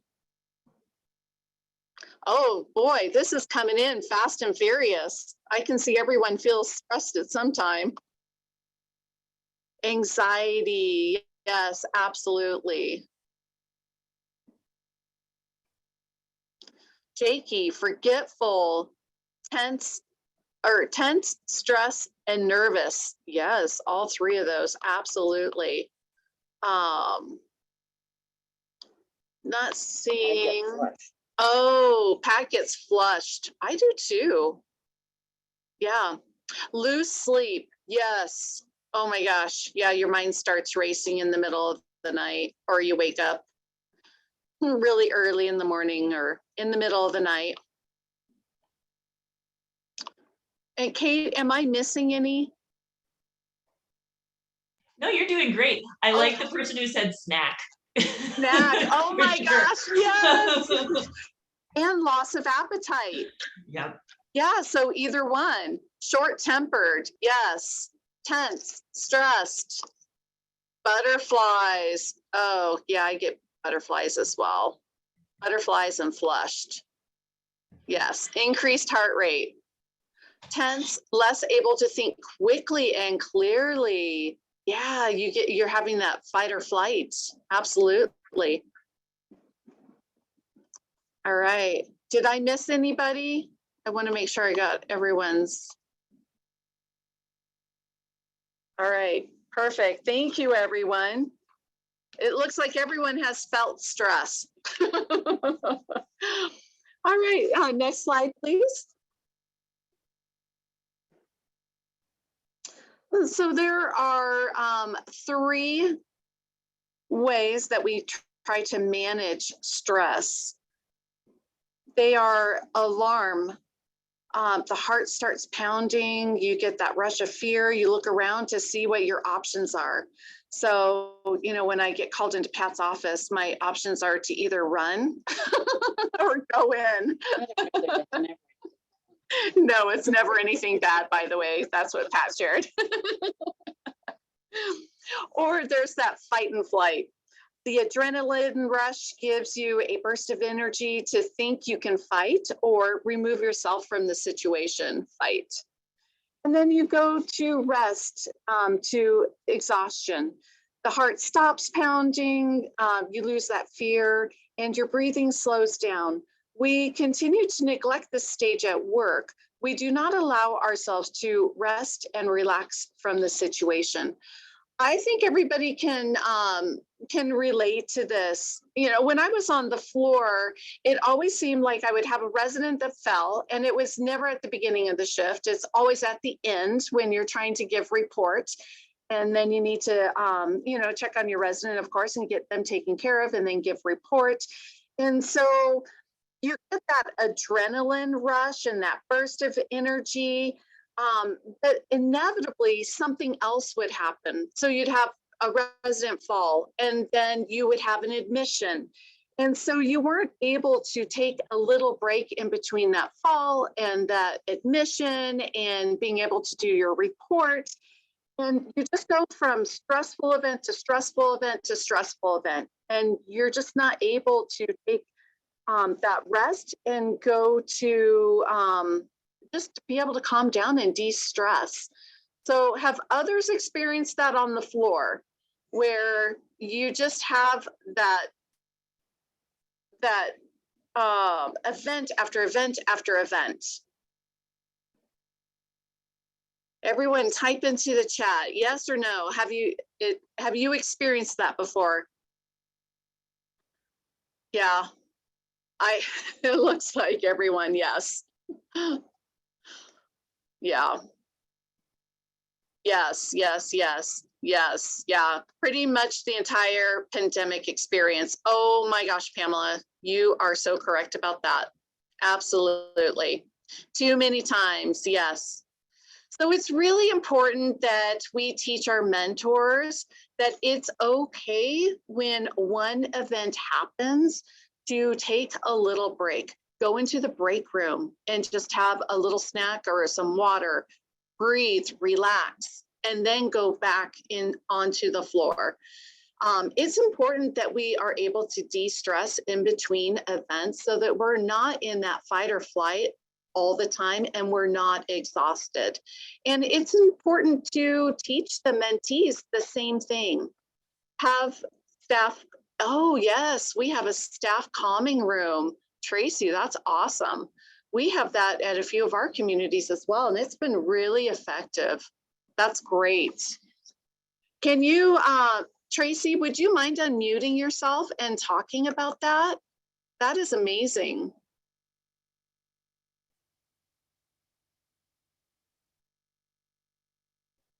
Oh, you don't have a speaker. Okay. Or you can type a little bit of chat if you would like. That's really amazing. All right, next slide. See, if we were in person, you'd have a speaker. I've also seen it labeled as like a wellness room. Yes. And that's sort of like framing it as, you know, less of like a break. I need a break. It's more like you're framing it as like, this is what you need to do to stay well. I like Yeah. that. Wellness room. Yes. We call it a tranquility room. That's yeah, same thought. The tranquility, wellness, yes. Oh, Tracy's saying we have recliner chairs with massage overlays. Wow, that is awesome. Quiet, calming noises, sense, coloring board with big poster. Wow. Everybody take notes. Yes, take note on that.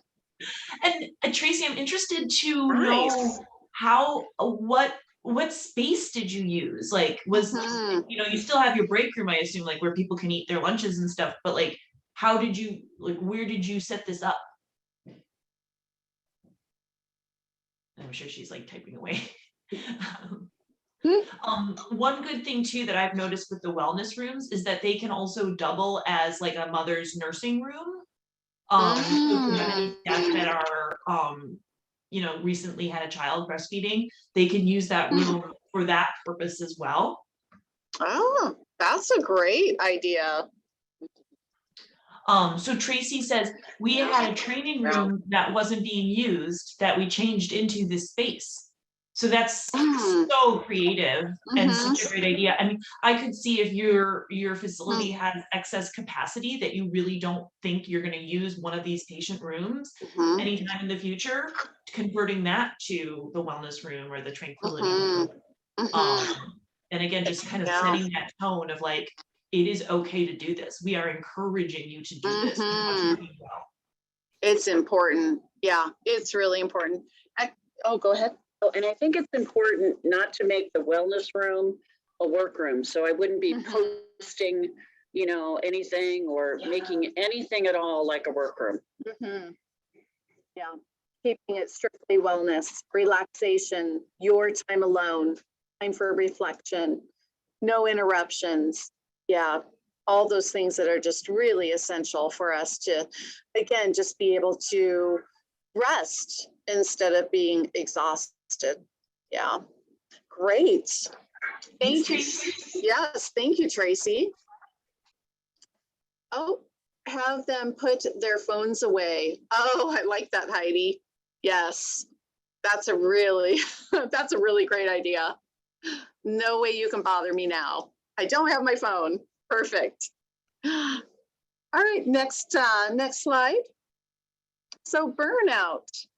Burnout occurs after prolonged periods of stress. So again, like we just talked about, where you have situation after situation after situation, and you just don't have that time to be able to pull back and have that wellness, that relaxation, and be able to de-stress. One cannot say no. So burnout occurs when someone says yes all the time. We all have certain things that we need to accomplish within the day, and we need to be cognizant of what needs to be completed and what is currently on our plate and what we can say yes to. So we need to be able to set those boundaries and be able to say no at times. It doesn't mean that we can't do it right then. It could be something to the effect of, unfortunately, I'm not able to do that currently, but I can tomorrow, or I can at the end of my shift, or I can after this. So just being able to share with your new CNA that it is okay to say no at times to set that expectation. And then a lack of control. And then also start thinking negatively about everything. We know when somebody is starting to burn out, because this is the person that was always super positive and excited to come to work, and they love their residents and their coworkers. And we know those individuals that are our mentors that are just very positive. And then all of a sudden they become those negative Nellies. Like we shared, we know that potentially they could be getting into that burnout phase. And then tardy or calling in sick, again, for those individuals that they're always on time, or they come in a little bit early, they don't call in sick. And then all of a sudden we start to see that they're starting to call in, they're sick all the time. This is nature's way of saying, slow down, especially if you're getting sick all the time. So this could be a classic sign of burnout as well. And they start picking up bad habits. They start taking those shortcuts. They start making things faster. They're doing things not the proper way. They're starting to get that burnout. They're starting to kind of have that thought of, I'm really not caring about my job right now. So keep an eye out on for these signs of not only your mentors, but also the mentees. We want to prevent that burnout. All right, next slide. So time management means planning the use of your time well to achieve your goals in the most productive and efficient way possible. Time management is about developing good habits and then sticking with them. Good habits are hard to break. Bad habits are easy to make. So everyone put into the chat, what are some good habits that you see those that are going to become your mentors, what good habits do they have? What do you like to see? What would you like them to pass on to their new mentees? What are some good habits? Organization, yes, absolutely. Caring, yes. Positive attitude, absolutely. Initiative, positive attitude. Approachable, yes. Time management again, yes. Having that time management skill, absolutely. And that's why we teach time management in this session to our mentors so that they can learn those skills. A checklist, yes, we'll talk about that. I am a checklist person. And work ethic, absolutely. Work ethic is so essential. Absolutely. Great, thank you. There are so many benefits to being effective with your time. Some examples are reducing stress by being more in control of your time and maximizing what we accomplish in the time that is available. For some of us, it helps if we can develop that to-do list, that checklist that someone had just shared. This helps us prioritize what we need to accomplish first, unclutters your mind, motivates and provides direction, and it keeps you focused.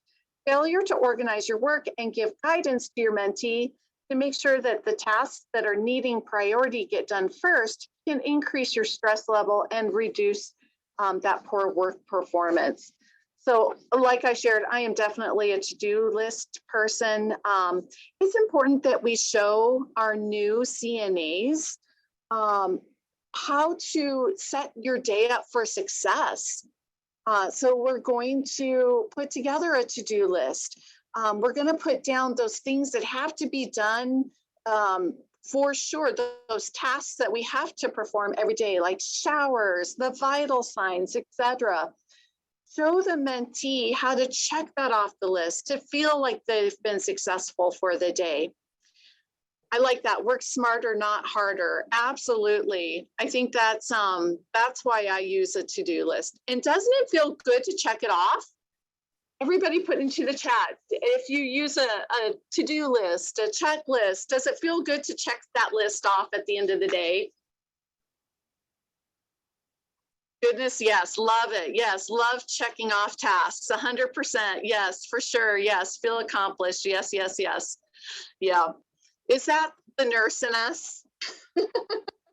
It could be the nurse in us. Although some of you may be administrators and you like to-do lists as well. All right, next slide. You cannot say yes to everything that needs to get done. Be realistic. Allow the mentee to take part in this. Teaching the mentee to always say yes can create more job stress for them, thinking that they have to do everything. Fault finding, blaming, criticizing, do not look for a scapegoat. Deal with the issue as they arise and attempt to solve the problems. Look for ways to avoid the problems in the future. Acknowledge that mistakes happen and that life goes on. We all make mistakes. I think that's really important for anybody that's starting new at your organization to know mistakes happen. Let us know about them and we can problem solve that together. That's called life. It's called being human. No one can be 100% perfect. So have that as part of your culture. It's really important. Don't worry about the past. Only be concerned with the present and the things that you can control. If you worry, you add more stress to the situation, and this will magnify the problem. And then don't give vague instructions. I remember somebody on the chat putting, being specific, giving good instructions, communicating well. It's really important that we communicate clearly and define what needs to happen so that there's an understanding between you and the mentee. Make sure to understand that they can ask you questions, open that line of communication. By doing the task correctly the first time, it really saves time in the future. And then encourage your mentee to listen closely so that mistakes can be avoided. Be open and accepting. And this has been shared prior as well. There are no stupid questions. I believe Kate said that when she asked for questions. There are no stupid questions, and let your mentee know that so that they feel comfortable. Again, we really want that friend at work. We want that relationship between the mentor and the mentee, and it opens up for that culture of no question is stupid, ask. All right, so next slide. Work performance. So everyone put into the chat, what do you think is the most important thing on this list to teach your new mentee? What do you think is the most important thing?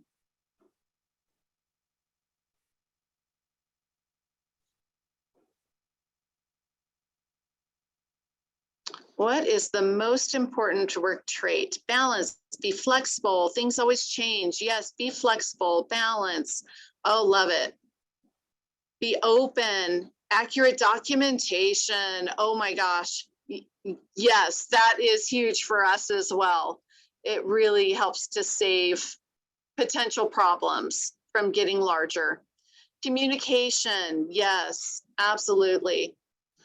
I think everybody's writing them all down, right? Everybody has commented on each one of those.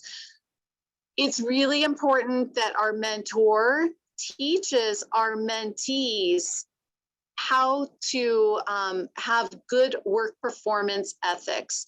So arrive at work a little early, be there 5 to 10 minutes early, put up your purse or your bag, your lunch in the refrigerator, hang up your coat, give yourself a little breather, get a cup of coffee, relax just for a few minutes, and be on time for that person that's giving report, because we also want to acknowledge that they're ready to go home. So if we're there just a few minutes early, it just leads for a better end to somebody's day and a better beginning to yours. Pre-plan before you begin. So how many of you, when you first started on the floor, if you're a nurse or a CNA, you would make 20 trips into the same room within about a 10-minute span? Teach your CNAs to only make one trip. Pre-plan before you go in. Yep, LOL. Yep, prioritize. Yes, yes. So when we go in, we're bringing in the fresh water, the vital signs equipment, the clean towels, all on one trip.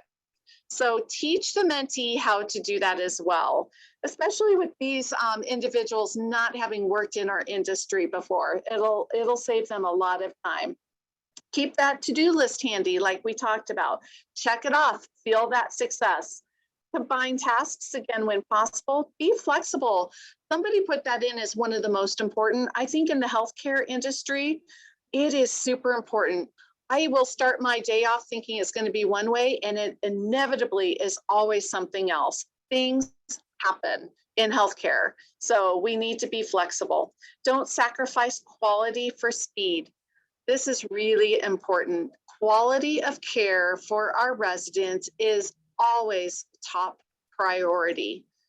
But above anything else, that's why we're here. We are servant leaders to our residents. Don't sacrifice that quality for speed. And then balance. It's really important that we teach our new associates work-life balance. We all need work-life balance. So give permission to that new hire to take time off, to be with their family, to be with their friends, to take that vacation, to take that trip that they need. We want them, remember, to succeed in their position, and we want their longevity. We want to keep them. So that work-life balance is really essential. And then accurate documentation. Someone had written that down. You're right. It's essential that before someone leaves their shift, that all documentation is completed before they leave home. Set that expectation the first day. Accurate, complete, finalized documentation before you go home. All right, so Travis, would you mind putting up the whiteboard? So I would like everyone to close your eyes and think about what your first day coming into your community was like. And this can either be the community that you work at now. You could think about the best orientation that you've ever had. You could think about the worst orientation that you ever had. But think about your first day at work and how you felt, and start typing that in. How did you feel?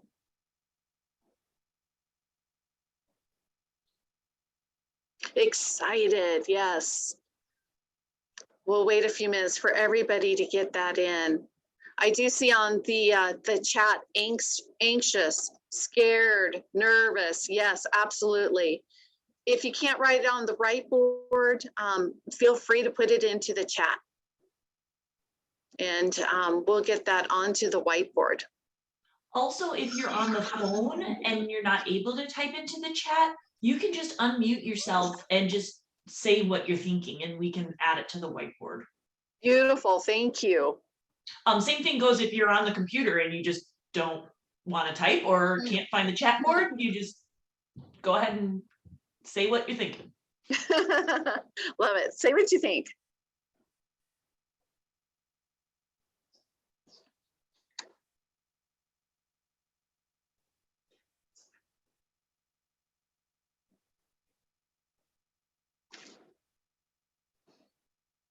I'm seeing some really powerful words on how you felt that first day at work.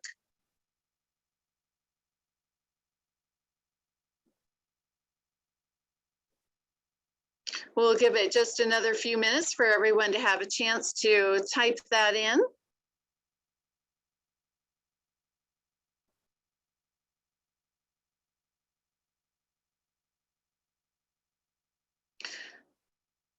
So when you have your mentors and they are training the new CNA mentees, it's important that we put ourselves in their shoes. We need to remember how we felt the first day that we started work, because we know that this is how our new CNAs are feeling when they're walking into our building. I like what someone wrote, got lost, large building. Oh my goodness, isn't that the truth?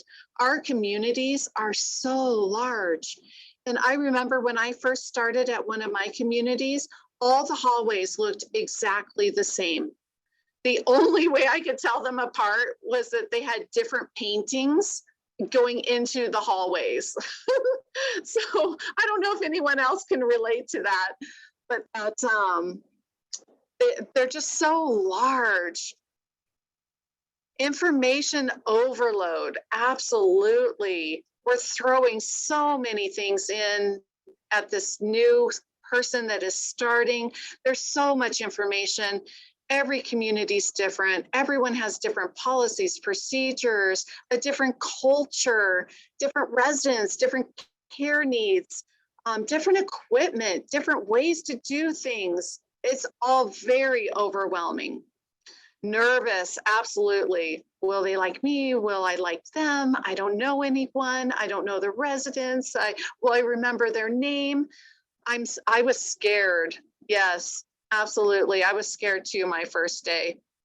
Anxious, yes. Excited. I love that. I was super excited starting my first day as well. It is exciting. It's fun when we get a great match, right? When we find that perfect employee to start the day, we are all excited. They're excited, we're excited. Scared, nervous, overwhelmed. Healthcare was new for me. Oh my gosh, I love that. Healthcare was my second career. I can very much relate to that. And unsure, yes, that's great. Thank you, everyone. So next slide, please, on what a mentee needs. So thinking about your first day at work and how you were feeling, your mentee needs to feel reassured as well that they've made the right choice, that they're at the right community, that we want them. So relief from anxiety, again, call that new associate the night before, ask if they have any questions. Hey, my name's Natalie. I'm going to be greeting you at the front door. Do you have any questions? Do you know where to park? Hey, by the way, can you bring your lunch with you? We do have a break room with a microwave and a refrigerator. By the way, we don't have any lockers, so please don't bring any valuables with you. You may want to just bring your keys and your phone. I am super excited to be meeting you. I will have a red shirt on and I'll be greeting you at the front door. Doesn't that already set the tone to reduce their anxiety? I just love that for the mentor to call that mentee the night before and give that sincere welcome. Oh, I like that. Yes, give that sincere welcome. Someone had mentioned look in the eyes. Yes, greet them at the door. Hi, my name's Natalie. I'm looking at them in their eyes. I'm so happy that you're here. I'm slowed down. I'm not acting like I have a million things to do while I'm with this individual, welcoming them. Have their name tag again. Have a work shirt. Make them feel like they're already part of our team. Introduce them to everyone, the residents, the scheduler, the DON, the executive director, everyone. We all want them to feel very welcome. Integrate them into your community. Loyalty, make sure to ask them, do they have any questions? If you have any questions, come see me first, being your mentor. I will help you through it. If I don't have the answer, I'll find out. Again, there are no dumb questions. And then expectations, let them know what's the general flow for the day, for your training period. What's the general flow for our residents that we're going to be serving? Is life enrichment coming in? Do we need to do specific charting? When are the breaks? When are lunch times? When do we get in those vital signs? How can we best work with our nurse as a team? So set those expectations up right away. All right, so next slide. So what a mentee needs. A mentee also needs to know that we like to spend time with our residents, that we don't criticize them in public, right? If we notice something that needs to be changed, we will take them aside. We will do this privately, and we don't give them any negative feedback in public. We give the positive and then the negative. So give that positive first. We need to have that patience with our new mentee and watch their body language so that you can communicate clearly and understand what their needs are. Give those clear expectations again at the beginning. And then at the end of the day, recap what you've done for the day, what they've learned, the competencies. Ask them if they have any questions. Make sure that you're sharing with them the policies and procedures of your community, the chain of command. Again, come see me first. Let's try to take care of this first. Show that where things are kept. We have a document that is a scavenger hunt that they do together. So where's the fire alarm? Where is the eye wash station? Where do we do our charting? Where is the scheduler in case you need to change the schedule? So I would encourage you to put together a scavenger hunt for that first day. Respect, we all need respect. Prompt feedback again. And we all need relationships with peers. So start those friendships. Friends are why we stay at work, or one of the reasons that we stay at work. All right, so next slide. All right, learning is an attitude. Oh, and actually we are at our next exercise. Okay, everyone, this one is super fun. This is actually one of my favorites. So, Kate, since you guessed the number correctly yesterday, you are who we're going to do a feedback exercise on. So Okay. what we would like you to do is we're going to have you mute your phone. And after I give instructions to everyone, I will give you the thumbs up, which means go ahead and turn on your speaker again. And just a reminder, I can tell if you have your speaker on or off, so no cheating. All right. It looks like we're off. Okay, so this is a really fun exercise, everyone. So Am I for supposed to this- mute my speaker so I can't hear what you're saying? Yes, mute your. Oh, okay, sorry. Okay. Oh, no, you're good. And afterwards, I'll give you the thumbs up when you okay. turn your speaker back on. Okay, hang on a second. Okay. Okay, say something. Hello, Oh, can you hear me? hang on just. Or I'll just leave the room. Yeah, Or that's no, what I was no, gonna no, say. no. Yeah, no, you could do that, and then Travis can text you. Okay, that's what we'll do. Does that work? Yes. Okay, All right. remember that your phone was turned off though. Okay, I You got know, it. the voice, yeah, or the Okay. yeah. Okay. Oh, Kenneth, I can mute. Oh, okay. All right. So everyone, what I will need you to do is everyone is going to have to unmute themselves for this this fun feedback exercise. So what we're going to do is we're going to ask Kate to demonstrate to us how to wash her hands. Good hand washing technique. So we're going to ask her to do this for us 4 times. The first time that she does it, we're going to clap and cheer and say, good job. And we're going to give her those positive reinforcement. Like, hey, way to use good friction for 20 seconds. Great job on getting enough sanitizer in your hands. So we're going to be very positive. The second time, we're going to talk positive about anything except her hand washing. So we can't see her shoes, so I guess we can't comment on that. But we can comment on her hair and her blouse, and so just comment on anything except for the hand washing. Next, we're going to talk negative about her hand washing technique, even if it was good.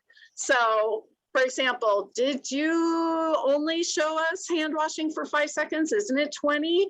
Did you forget to turn off the water?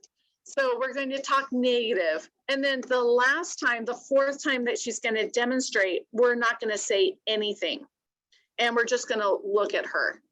So that's why it's really important that everyone that can go ahead and unmute yourself. And we will ask Kate to come back on in.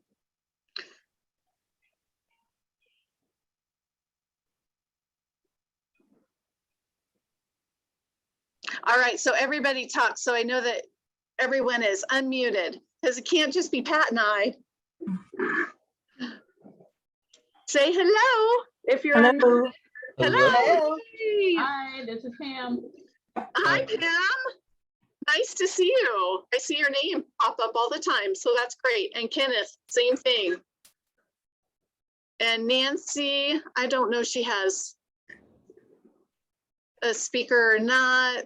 Yep, I'm unmuted. Awesome. All right. Travis, have you texted Kate that she can come back? Just did, so she should be coming back Awesome. here really soon. All right, thank you so much. While we are waiting for Kate, does anyone have any questions on anything that we've talked about so far? Any clarification that we can help with? Okay. Okay, good thing no one needed clarification because Kate was awfully quick. Okay, so Kate, we're going to ask you to demonstrate good hand washing techniques 4 times. All right, are you up for the challenge? Sure. All right, so go ahead and demonstrate to us the first hand washing. Turn on the water. All right, that's great. Woohoo! I'm trying to remember what that procedure said. Adjust the water temperature to the proper temperature. Nice. Put soap on your hands. Good, good. All right, come on, everybody, chime in. Use friction. Yeah, that's it. Do the back of your hands. Oh, yay. Do your fingers, tips. Oh yeah, so many people forget about that one. Do it for 20 seconds at least. Yeah, absolutely. Good job. Great. Yep. Use a paper towel to turn off the water. Oh, don't let your clothing touch the sink. Oh, that's right. Nice. Perfect. Great. Tell.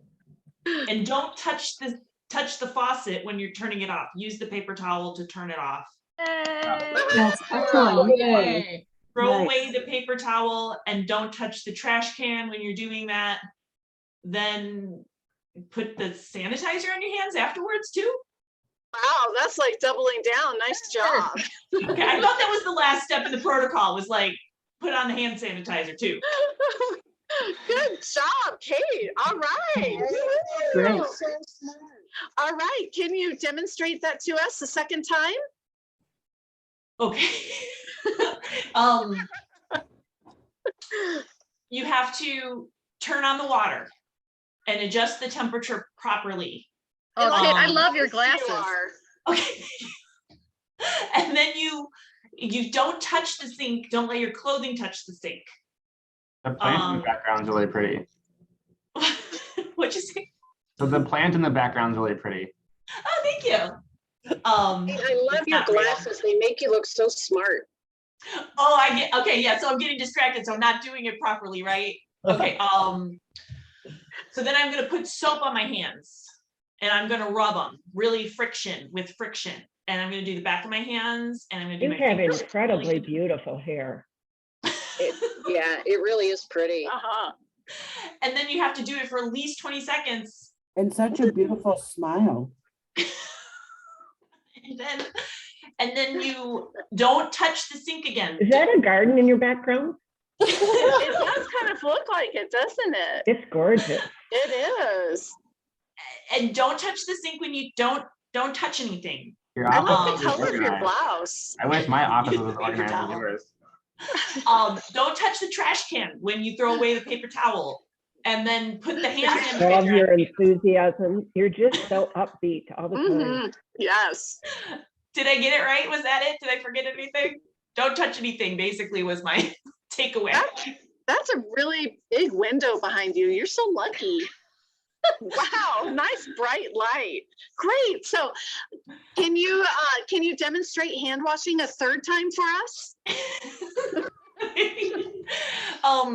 Turn the water on. Don't let your clothing touch the Hot or sink cold? Oh, I or don't think anything. that's Don't right. touch the Are sink you at all. supposed to- are you supposed to use Put soap hot or on your cold hands. water? No. No, that's not the right order. Soap on. Adjust. Oh, you forgot to adjust the water temperature. Oh, to proper boo. temperature. Oh, No, Are you gonna go Oh, take come care of on, residents after really? you wash your hands like that? It seems very disorganized. You didn't even read the protocol.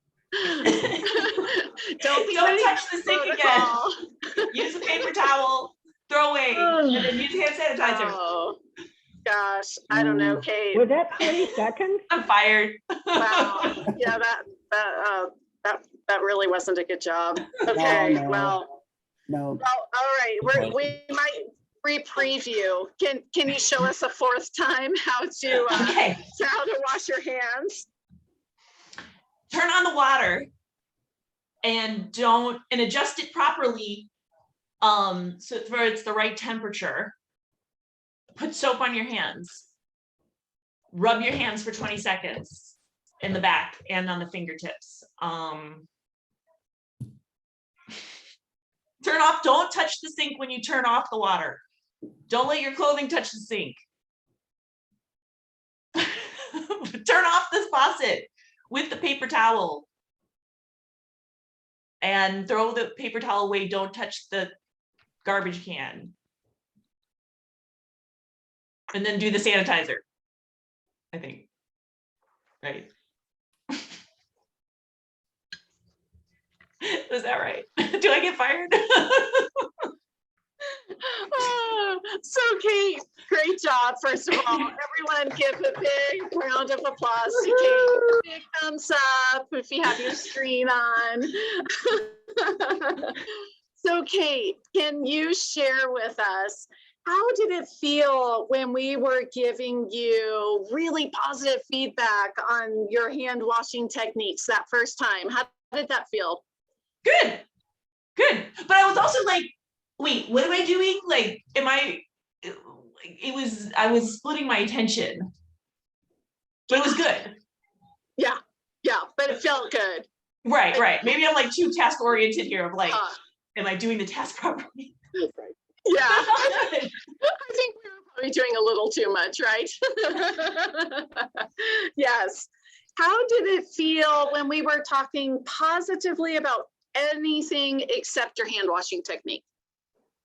Oh, distracting. I was thinking about other things. I'm like, oh yeah, my plant's fake. That's why it always looks nice. Yeah, so yeah, I was like thinking about other things instead of like, and then I think I missed the don't touch the sink or something. I missed a step. Yeah, it is very distracting, isn't it? Yes, absolutely. And how did it feel when we talked negatively about your technique? I think that's when I was starting to think like, I'm gonna get fired. I'm not doing this right. And so when we put ourselves into those that we are training, their shoes, it's really important that we remember these feedback.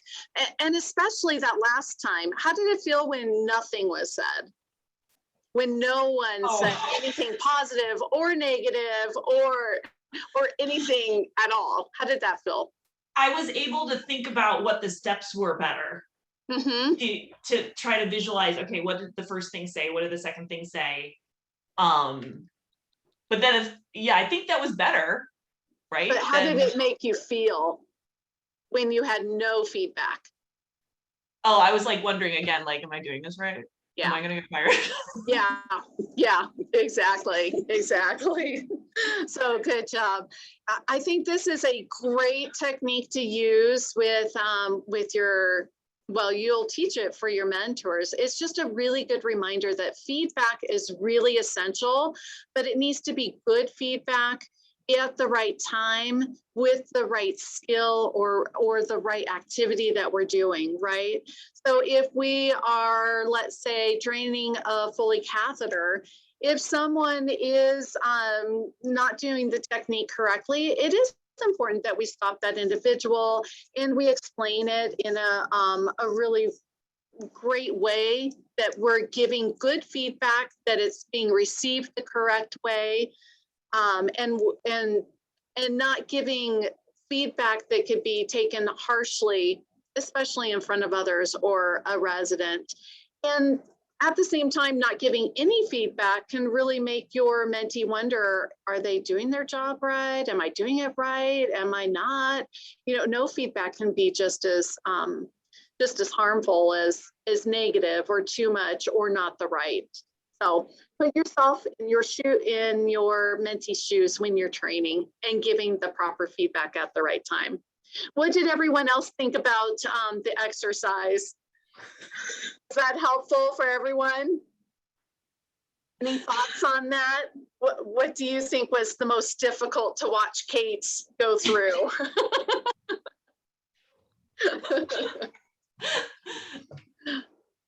I think it was a good learning exercise to talk about how that's interpreted and what that does to the person who's going through it. So I thought that was a really good visual. Yeah, thank you, Kenneth. I completely agree with you. Absolutely. Yeah. Anyone else have feedback? It definitely showed me about the effects of your split attention. Oh, yes. Yeah. If you're not focusing, I mean, even something as everyday and common as washing your hands, you just don't, you're not because, like, you know, there's a way to wash your hands in the normal world, and then there's a way to wash your hands in the healthcare world, and it's very different in terms of all the things you need to remember to do. Yeah. And until things become a habit and we're doing it the correct way all the time, yeah, you really do have to think about it. So our new associates have to think about everything all the time that they're doing, because nothing is a habit yet. Yeah. Yep. Great. All right. So learning is an attitude. You are the bridge that connects the formal training or community orientation with their clinical or practical orientation. Learning is a matter of attitude, and it means being humble, confident to try new things, and willing to ask someone to teach you. Mentees must take responsibility for their own learning, but as a mentor, you need to put forth the effort. As you teach, you will also be learning. I think that's probably the best way to learn. What do you guys think? Is that a great way to learn for yourself, to teach? Yeah, Kenneth is giving a thumbs up. Yes, yes, very helpful. Yes. Yeah. Yeah, I think that's such a powerful way to be able to learn yourself. You will be asked questions that you never even thought about, that you really have to problem solve and think through and be critical thinking. And if you don't know the answer, find it out. It's a great way to continually learn and stretch yourself. You will be showing them the correct way to perform a task. Accentuate the positives and let them know that it is okay to ask for help. Teaching takes patience. You want to build on what they learn and what they already know, so that communication is really essential. And like Pat shared, don't cut corners. Do as I say, not as I do. They will do what they see, not necessarily what you tell them. It's a really good reminder. All right, with that, I will go ahead and turn it over to Pat. Thank you, Natalie. You bet. So we're going to talk about adult learners. So it's very different teaching adults than it is teaching children. So how many of you have children or nieces and nephews, and you've done some training or teaching them some new things? Quite a few of you. Okay. So it's very, very different when you try to train adults or teach adults. And if you go in thinking that you're going to teach them the same way you do children, there's going to be a big barrier between you and your mentee. They're going to feel disrespected, probably patronized. So it's really important that we learn about how adults learn. So as we know, adults learn differently than children. Think about how you learn a new technique. Children are like sponges. They always are sucking up information. Anything you want to tell them, they learn from. As adults, we want to understand why. Why do I need to know this? Why does this have to happen? If you don't answer the question why, they'll learn it and they won't remember it. So for hand washing, why do you have to turn off the faucet with a paper towel? So if they continue to do it with, if they wash their hands and they don't use the paper towel to turn off the faucet, you have to teach them why. If you just say, use the paper towel, they'll remember it for a little while. If you teach them why, because now you're recontaminating your hands, they will remember it. So adults want to know the answer why. Adults also come in with diverse backgrounds. They differ by age and by abilities and by experience, goals, cultural backgrounds. So it's not a one size fits all. And adults like to share their experiences so others can learn too. So we are going to learn from our mentees also. They like to relate things to their day-to-day lives. The knowledge has to be useful to them. So if I were to tell you we are going to learn how to rebuild an engine, many of us would go, but why? It doesn't matter to me how to rebuild an engine. But if you teach me how to cue someone to dine, okay, that's good. That's important to me in my day-to-day life. Adults want to have control over their learning, and they want to identify the needs of the learning environment. Their attitude about the experience is very important, and probably almost everything is their attitude. Adults, as Natalie has described, need positive feedback. And the feedback has to be pertinent to what they're doing and given after the skill is completed, because you want them to be able to focus and concentrate on the skill that they're performing.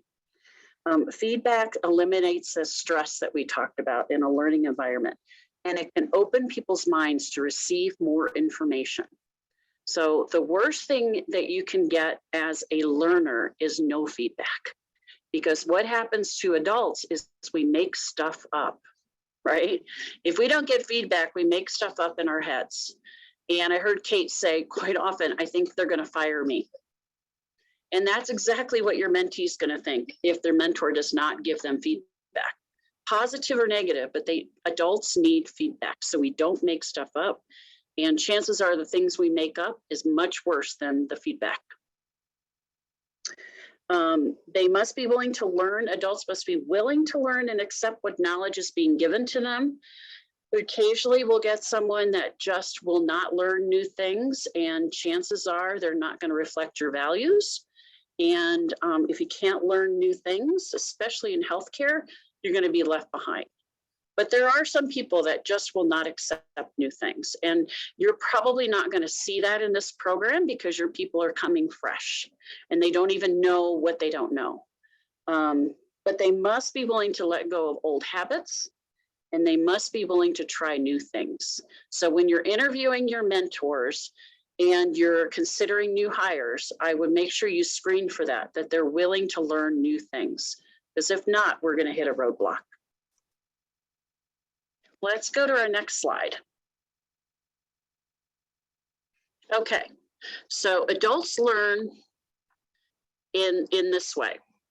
So we either learn by our eyes, which means we're a visual learner. So we like to see things in front of us.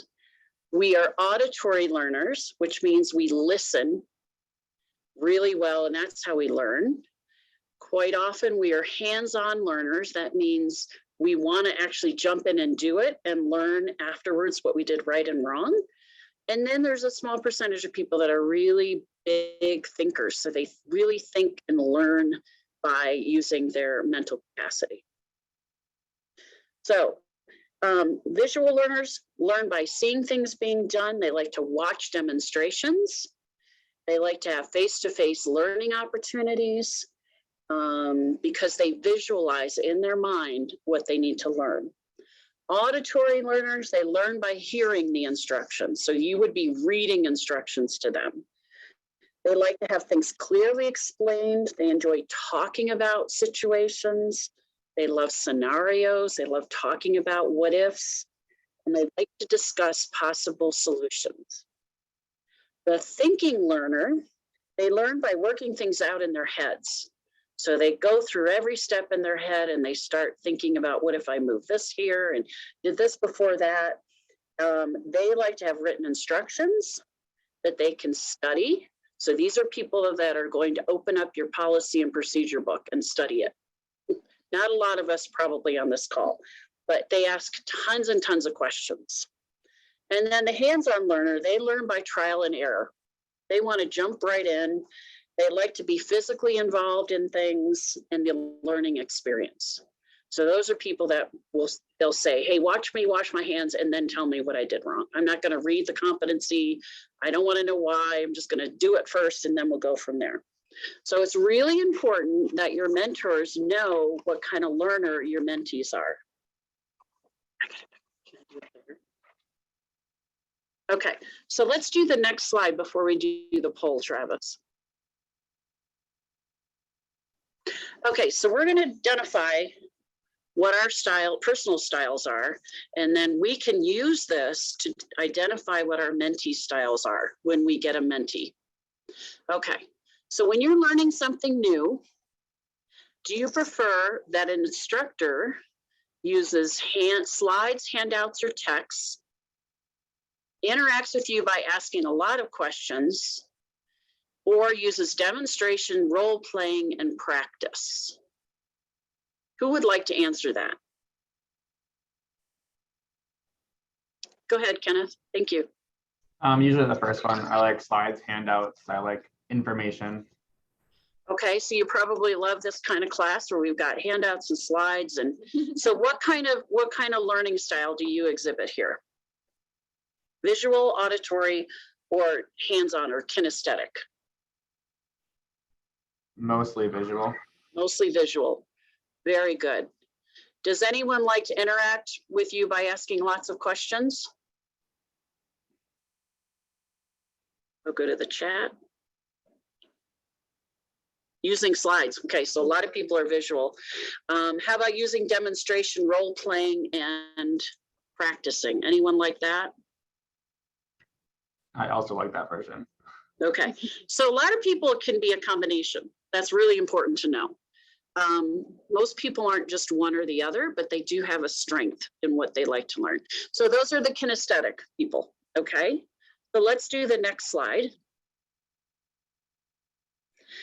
When you buy something that needs assembly, so you go to IKEA and you get that big, long instructions. What are you most likely to do? Read the instructions and look at the pictures. Ask someone else to tell you how to do it. So me, I would call my dad and say, help.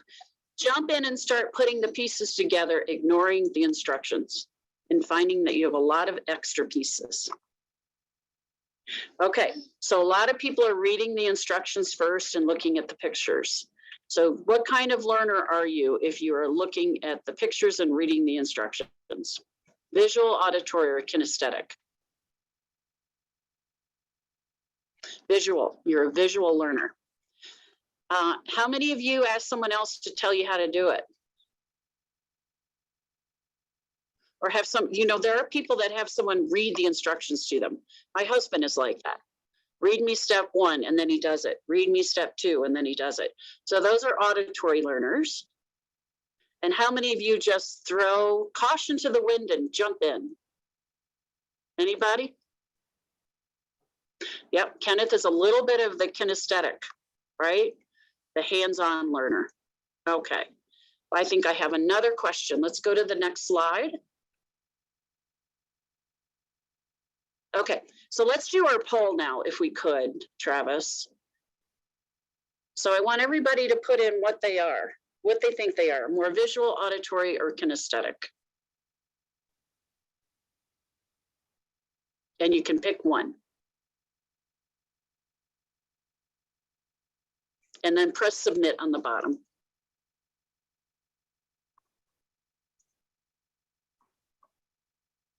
And Ashley's husband is also kinesthetic, hands-on.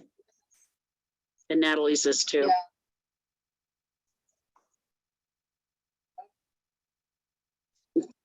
Yeah.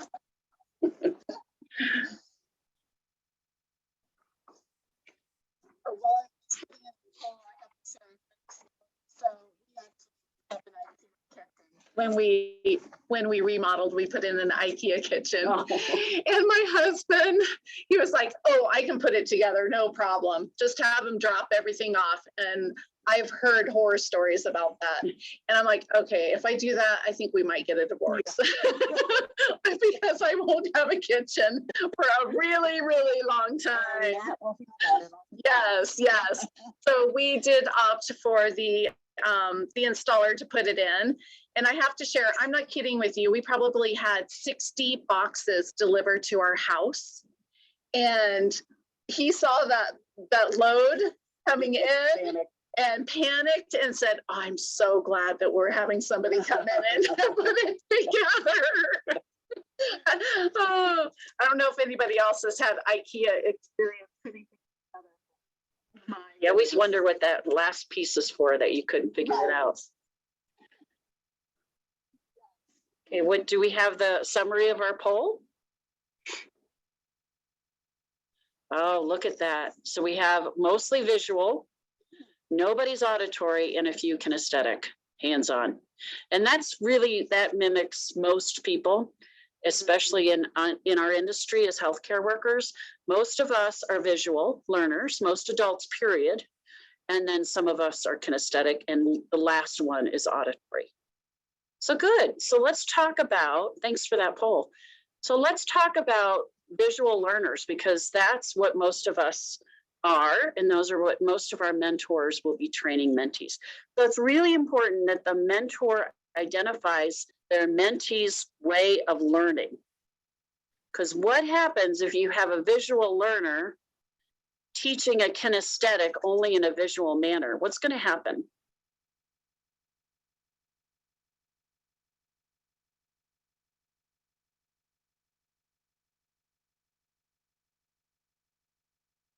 They're not going to retain the information.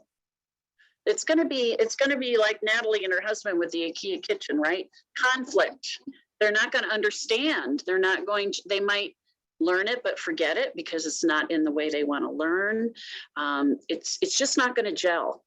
And quite often, if we have a mentor and a mentee not gelling, it's quite often because of this, that we haven't, and it'll take a lot longer for them to learn, and they will leave, absolutely. So if as a champion, you have a mentor coming to you and says, you know, that Pat, I just don't know, we just aren't gelling. Think about, maybe we're not teaching in their best way of learning as an adult. That quite often is the case. Okay, since most of us are auditory learners, or visual learners, I'm sorry, let's talk about preferences. So they prefer written materials. They like highlighters and sticky notes when they're reading. They love checklists. Most of us nurses do, right? They like flashcards. So these are people that we should teach using visual aids, charts, graphs, notebooks. That's by the competencies if you want to print those out and hand them to them. They like to have the paper in front of them. Provide information in outlines and handouts. Quite often these people like to put together a little orientation notebook. They like using flip charts and anything hands-on. So that's how these people learn.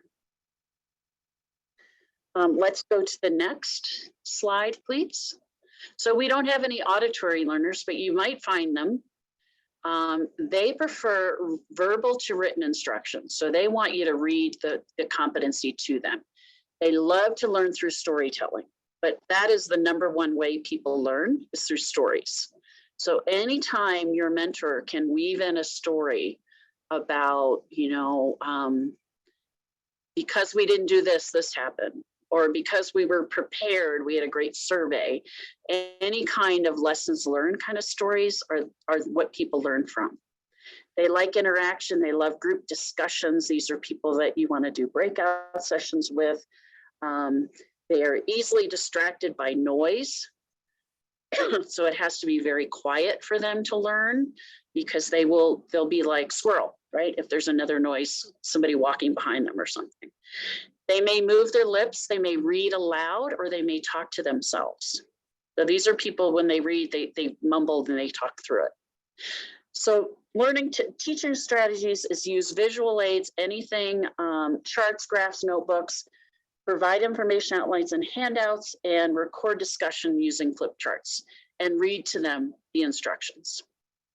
Okay, next slide. Kinesthetic learners. So these are the hands-on type of learners.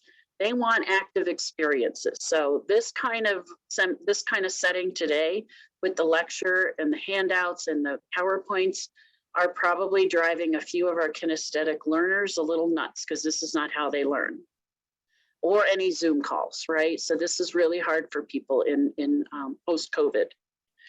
They have difficulty sitting for long periods. So these are people that fidget a lot. I always fidget.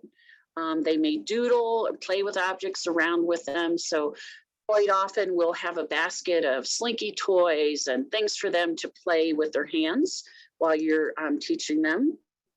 They really don't like to read instructions. They'd rather just jump right in. In fact, they will not read them. Teaching strategies are games and role playing and practical exercises, return demonstrations, written assignments and note-taking. These are people that when they hear something, they have to write it down because they're busy. They have to write stuff. So I bet, Kenneth, you like to take notes as a kinesthetic learner. Yep, absolutely. You want to write everything down because it's the activity that makes you learn it. Okay, so it's really, really important that we match our teaching style to the mentee's learning style. Any questions about this or comments or experiences you've had with teaching someone or talking to someone who is a different kind of learner?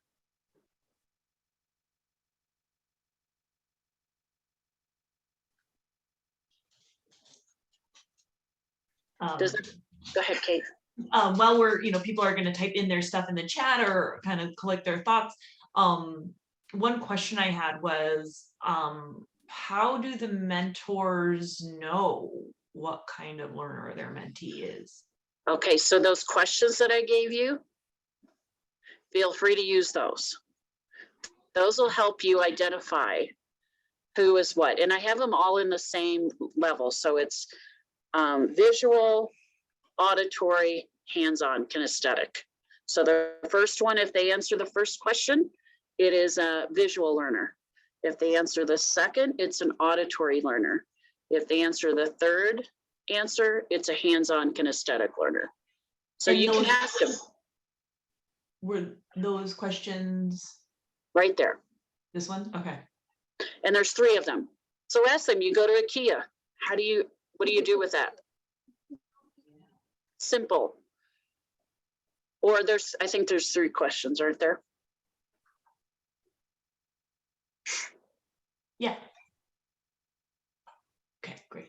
And then if somebody's a brain learner, is it just sort of like a combination of all 3 of those things? Yes. So a brain learner tends to be an auditory learner more than, or a kinesthetic.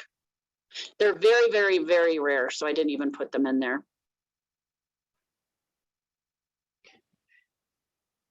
So yeah, so if anybody has questions, please type them into the chat or just chime in. Do you think that is helpful? I'm so confused because I didn't take a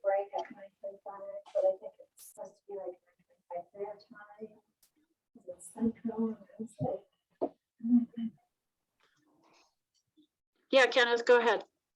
So we actually built our orientation process to have segments of each of those essentially, so that there are segments of learning each topic. And so therefore we have a section where we go through the handouts materials, we talk about it, discuss, we have demonstration, return demonstration processes. And so when we're doing an orientation process with new employees, we built it out so that we're touching base on all three, just so that we can cover the basis and provide some support to all.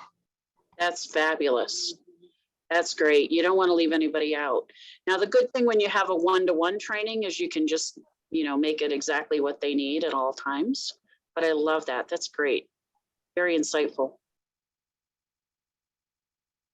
So again, if we have a problem with a mentor and a mentee, the mentee not getting it or doesn't seem to really be engaged, quite often it's that they're a different learner than we are teaching to, right?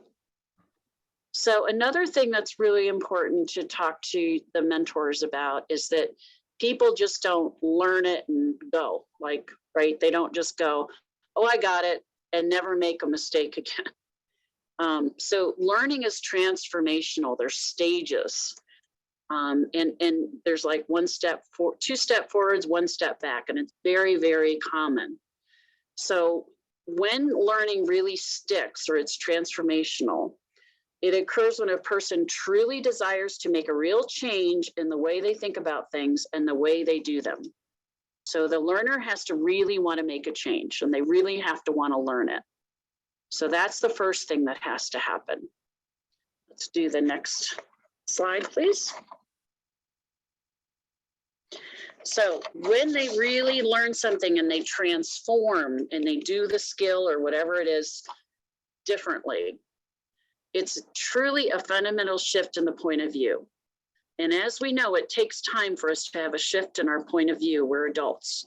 We're a little stubborn. We've come with a lot of baggage and history and things that we've learned differently. So it takes a little while, but it's a fundamental change, and it changes how they think about things and their behavior.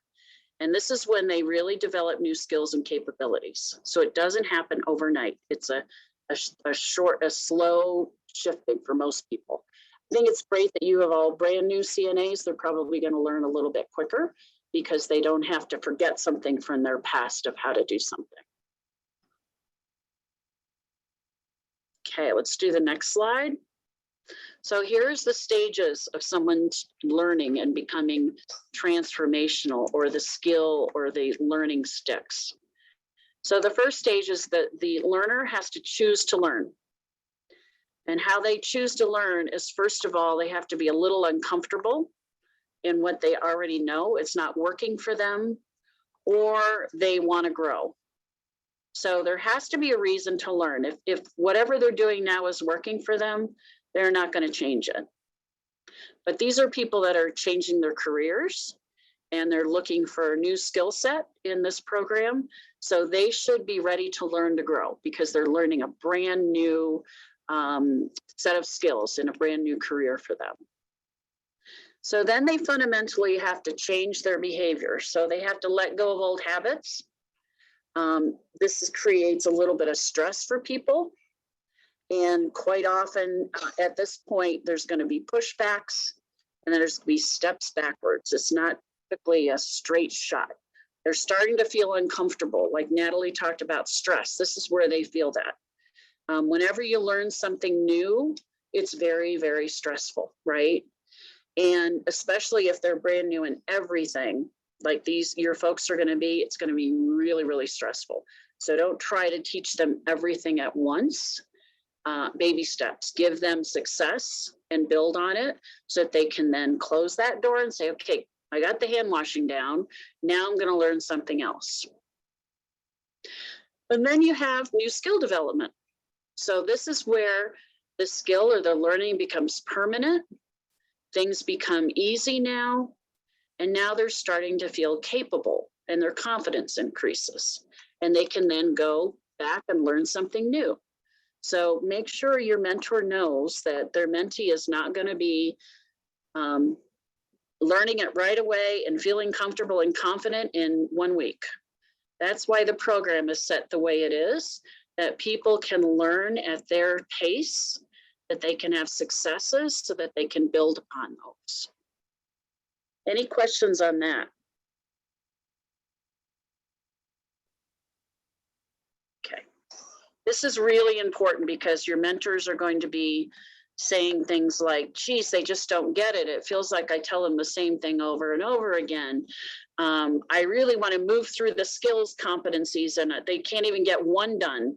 So remind them that people have their own pace and they have to go through these stages before it really becomes transformational. Any questions on that? Have you guys seen experiences with yourselves or others that you work with or your family members on how you go through this transformational learning?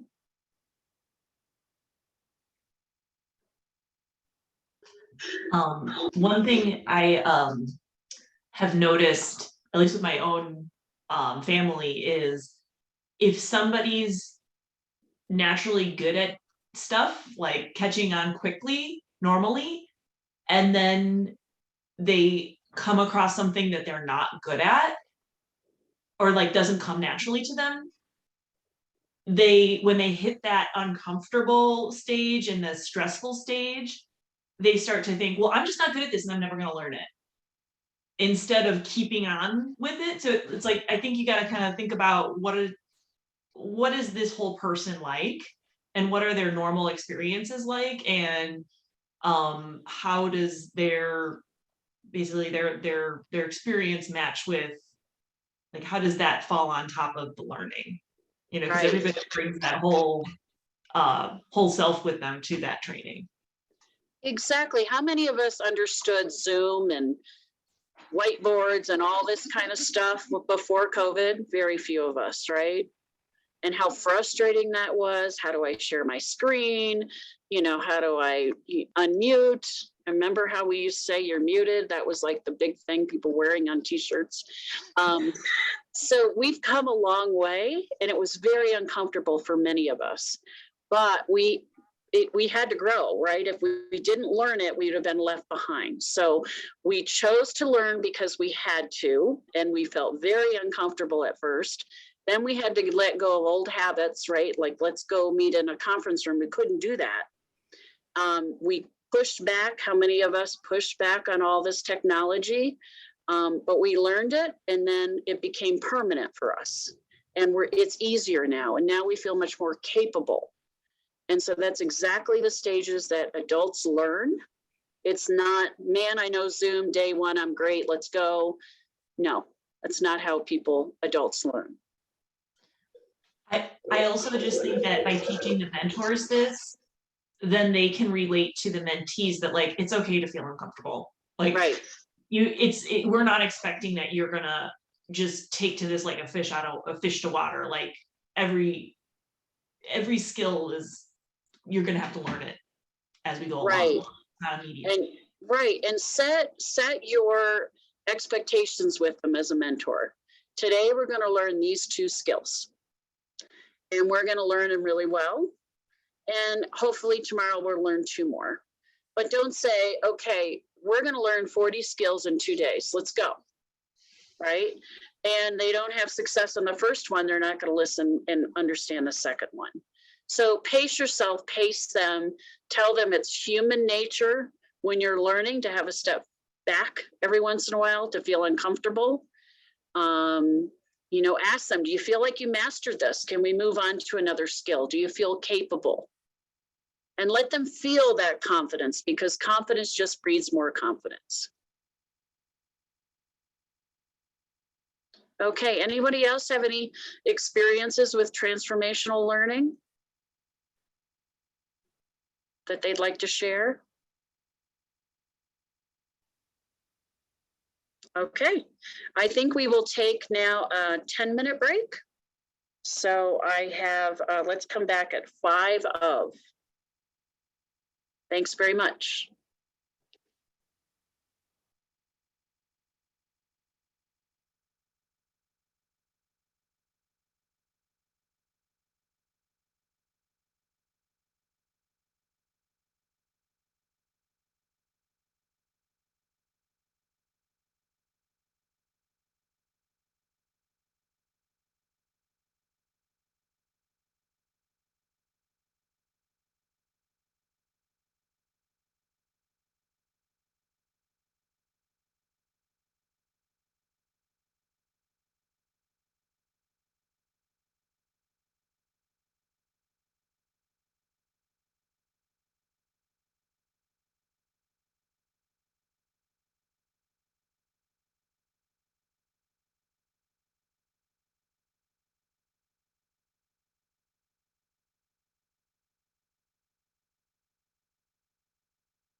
So it is 10:56.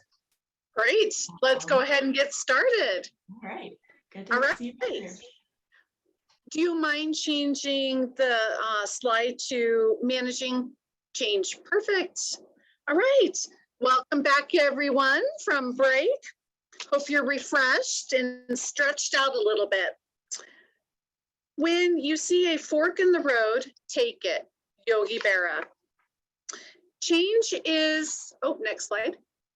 Change is a road that we are always taking. No one can make us change, but if we do not, we will be losing. There are times that change happens too often and too fast. How we deal with change will determine our ability to adapt and influence our relationships.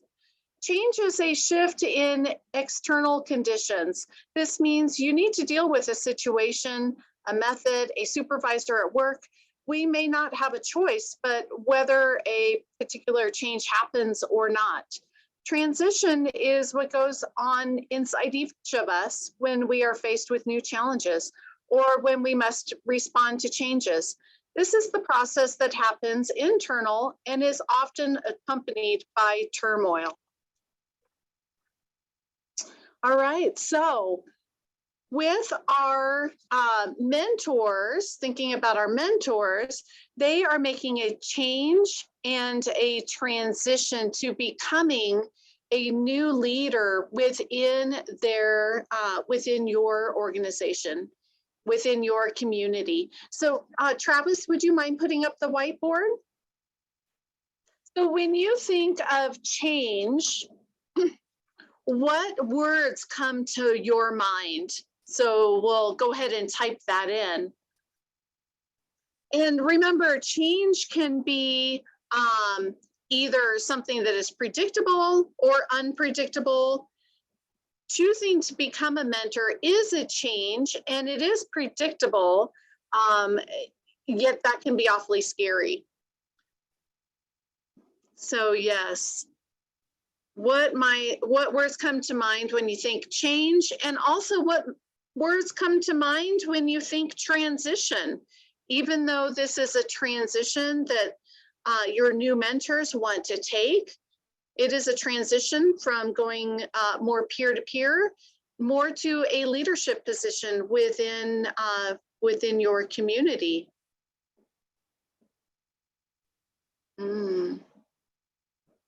Yeah. I see a lot of great words for change, but not too many for transition.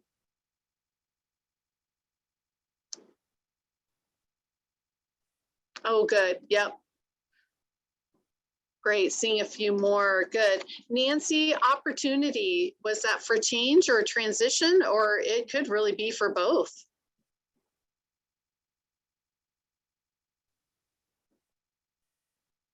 Both. Yes. Yeah, absolutely.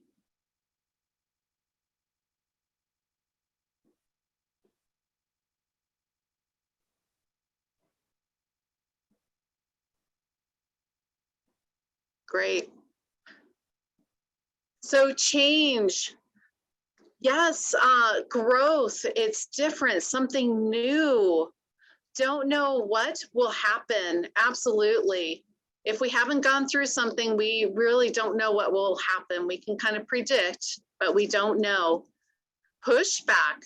Yes, a lot of pushback, especially if the change is unexpected. Absolutely. Opportunity, always an opportunity for growth and new opportunities.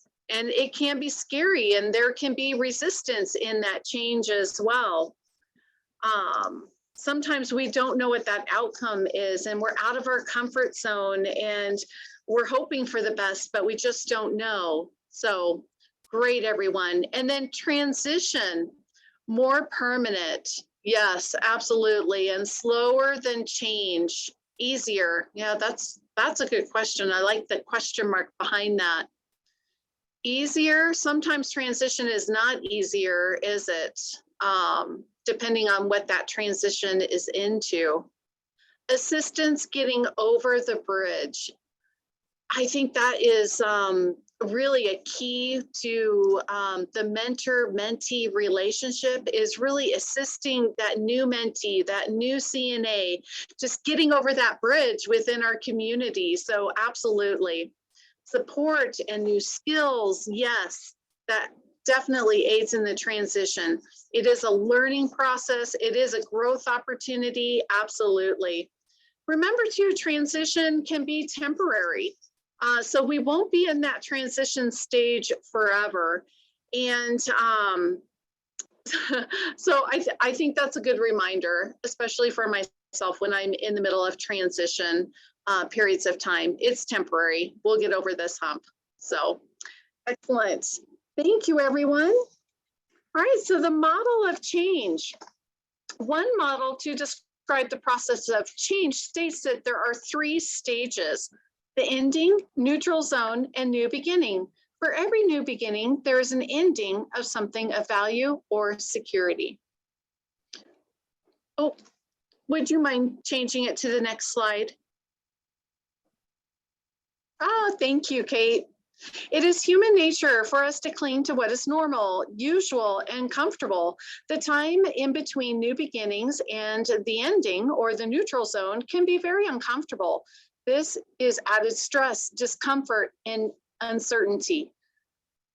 We may not have the power to prevent changes from happening, or on the other hand, make changes happen. We do, though, have the power to choose how we will respond to the change. Endings are characterized by denial, avoidance, not responding to information, wanting to preserve the comfort of the past. All of this is normal because people are being asked to give up which is comfortable and familiar. So when we're asking an individual to become a mentor, or they have said, I want to become a mentor, they're really ending that very comfortable spot that they're in right now. They know their job, they know the task, they know what to do, they know our residents, they know their spot in the community, they feel comfortable, they're at the top of their game, and now they're coming into a mentor position. It's very new. Everything is new. It's uncomfortable. The comfortable and familiar of the past is no longer occurring. So that change can be very intimidating at first. In the neutral zone, anxiety goes up, motivation goes down, immune system is suppressed, people miss work, feel like they might go into a limbo. In new beginnings, this is a time for exploration, fun, excitement, point at which people accept change as necessary or unavoidable, and there's a shift in perception from a threat to an opportunity. So once your mentor goes through the mentor train the training, they will also have a shift in perception. They're going to see this as a great opportunity, and hopefully it will dispel a lot of that fear and anxiety of that unknown. All right, next slide. The time between endings. So they're ending their current role on the floor, and they have a new beginning, which is as a mentor. And this can be very uncomfortable. As a mentor, we need to help the mentee see the benefits to them and process the changes rather than the possible threats. By modeling a positive response to change, the mentor can have a positive influence on how the mentee responds to change process that he or she is experiencing. This will also strengthen the relationship between you and the mentee. Remember, one of the goals of this program is a friend at work. So anytime that we can strengthen that relationship, we also help to strengthen the want of that new CNA to stay at our community for retention. There are losses that may be experienced as well when change occurs. A person lets go of what is familiar, loss of comfort, loss of old friends, loss of feeling competent, and loss of security. Sometimes our mentors experience on the floor the loss of old friends or the relationship changes because now they are perceived in a leadership position on the floor. And so sometimes you will find that friendships will change due to that new status as well. Gains include time-saving techniques, better teamwork, new skills, less boredom, and more enthusiasm for work. The experience can be rewarding with long-term results seen. You can enhance the quality of life and care for the residents at your community. We are all on a journey forward. Change and personal growth are all about personal discovery and grasping opportunity to continually clarify our vision for the future. By working through change together, you can build a better relationship with coworkers, develop solutions to issues, and relieve apprehensions. So does anyone just really quickly have any thoughts on the mentor as a change agent? Or any questions that I could answer on managing change and the change that will happen with your current CNA becoming mentors and kind of that journey.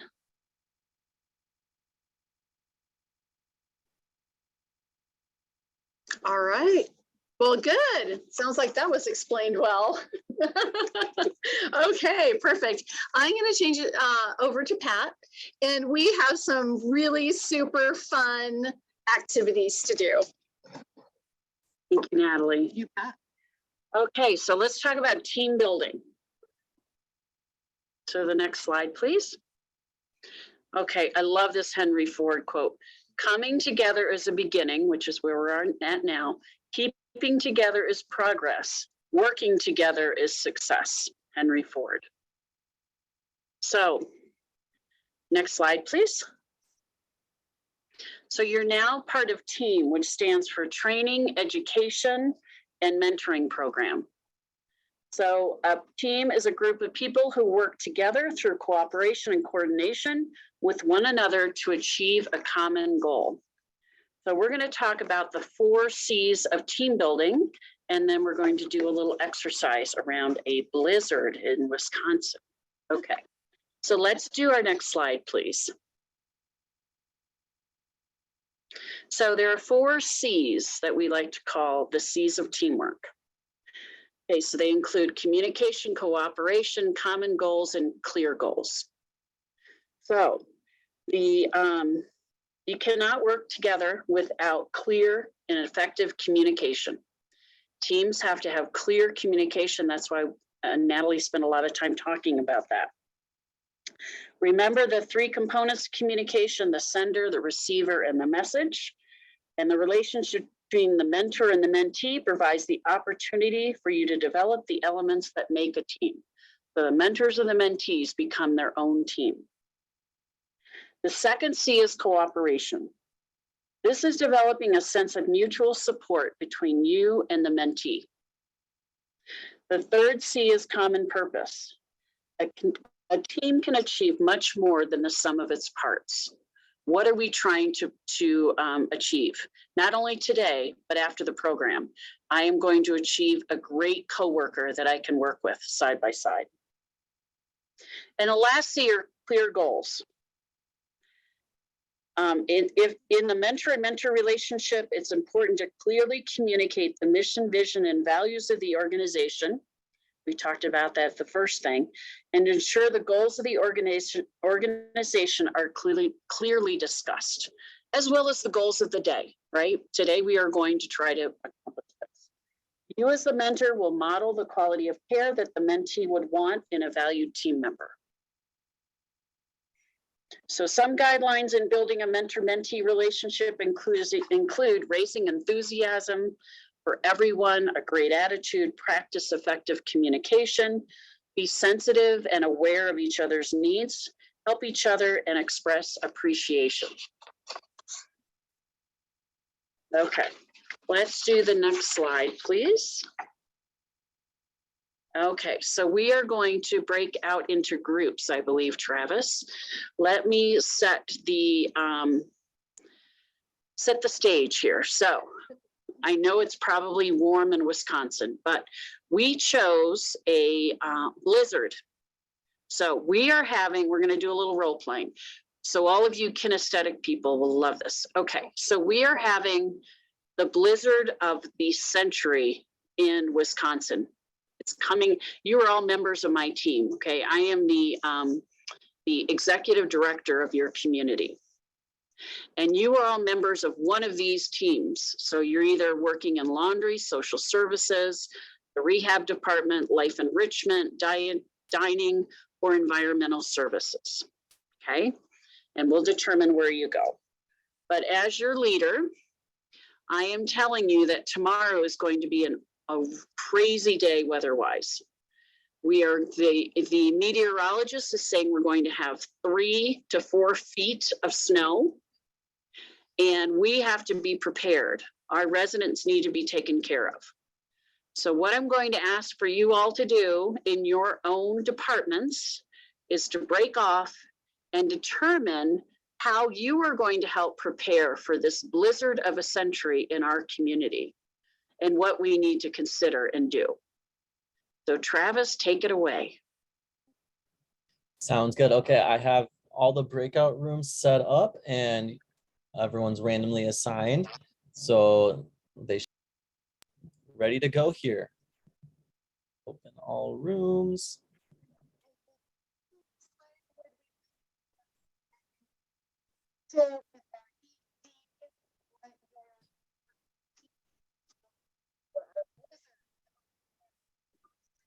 Let's do, for the sake of time, let's do 10 minutes.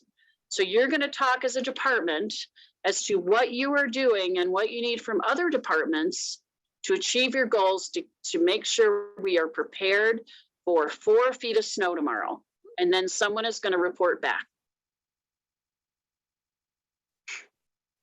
Clear as mud?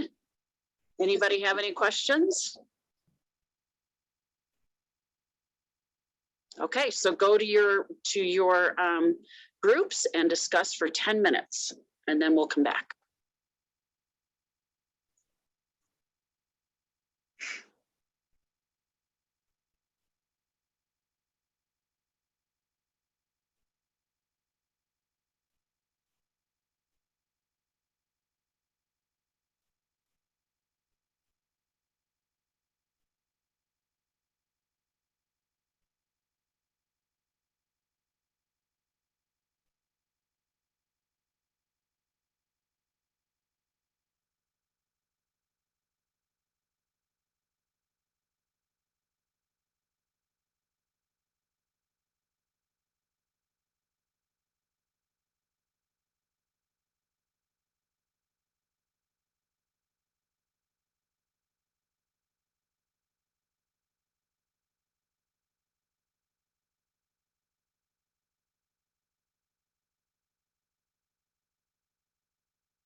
Mary, Sally, and Amanda, if you were not able to like interact in the breakout room, do you want to just all three of you go into the breakout room? I think it was the rehab one.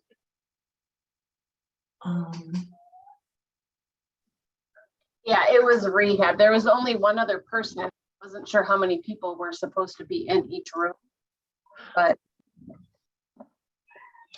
we can just have the regular this whatever room we're in right now be the rehab room if you want. I will interact with you, but you'll have to tell me like what does rehab do? I do workforce. I don't know all the stuff that goes on. Is there what would you do for the rehab preparations?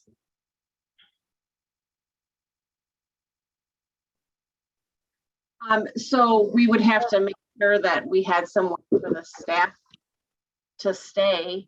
If they thought that they weren't going to be able to come into work, they could stay somewhere overnight in the facility. That's cool. And rehab does what now? Like they help rehab patients? Yeah. So it's somebody who, maybe was in the hospital and had surgery and needs rehab, or maybe they were in the hospital and are just deconditioned from like an infection or something. And so the staff are there assisting them to get back to their baseline to be able to go back to their previous living situation. Okay. So I guess that would be a good strategy of like asking the team of everybody here, we need to have somebody here tomorrow morning, even if it's snowing like crazy. So who can stay overnight? And if like the staff, like the line staff weren't able to stay, then I guess it would be up to the manager to have to stay.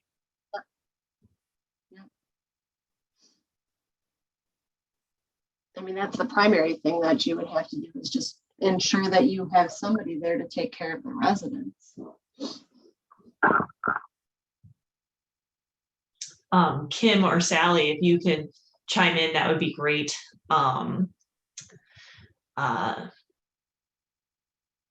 I can't really think of anything. Because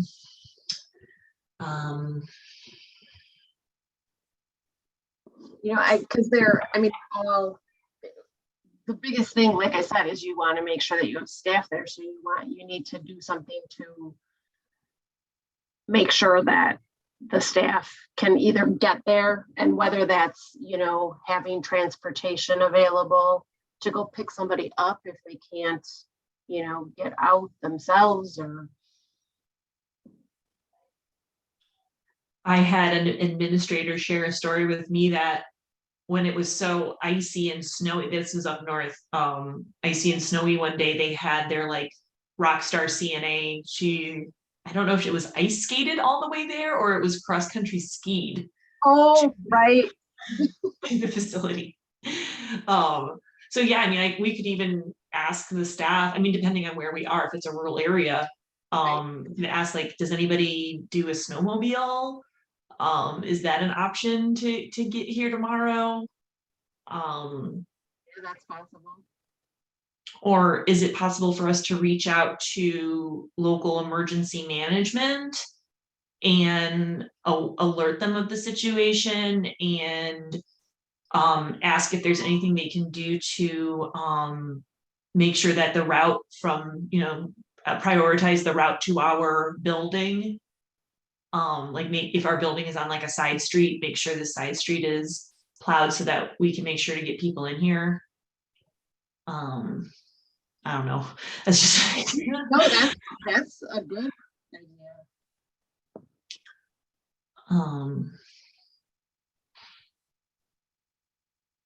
Okay, so Travis is saying going to bring everyone back now. Okay. Thanks, Kate. Thanks, yeah.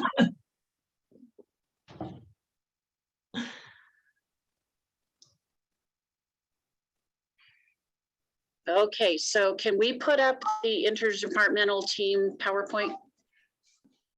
Yes. Thank Okay. you. Screen share. How do I? Okay. Okay, teams. So are we prepared for this blizzard that's coming tomorrow, 4 feet of snow? I need a report from each of our departments so that we know that we're ready for this huge event that's going to happen. So who's in laundry? Who's my laundry people? And can you tell me what you're doing and what you need from your team to be prepared, from your teammates here? So whoever's in laundry, somebody unmute and tell me what you talked about and what you need to prepare for the blizzard. We talked about making sure we always have extra linens on hand. And then we also talked about seeing if there was any staff that would be able to stay in case there was people that couldn't make it in to help take some of the work off of the nursing staff. Great. And where are you going to put these people? Where are they going to sleep? Let's talk to environmental services. Did you come up with anything around where their staff's going to sleep? We didn't actually talk about where staff would sleep, but we did talk about bringing in extra staff just to make sure that we had enough people tomorrow. Okay, great. So laundry, listen, we might need some extra mattresses. Environmental services, can you go into the storage and see if we have any? And then laundry, make sure we have enough linen and towels and opportunities for people to sleep so that they can wake up and do another shift. Anything else, laundry or environmental services you talked about? Making sure, Oh, good. There's Victoria. Sorry. making sure that we have emergency generators, flashlights. Beautiful. Actually, Pam came up with that, so that was awesome. Okay, great. Because, you know, and laundry, when the power goes down, which it probably will, do we have enough clean laundry that because we're not going to be able to do any washing machines or dryers. We have enough in store? We do. Excellent. Okay. One other thing, Natalie, that I like that Victoria has done at her facility, and actually she said they learned this through the pandemic. They have environmental services staff that they have cross-trained as CNAs, so that tomorrow, if we don't have enough CNAs on the unit, she can flex housekeeping staff into working into CNA roles.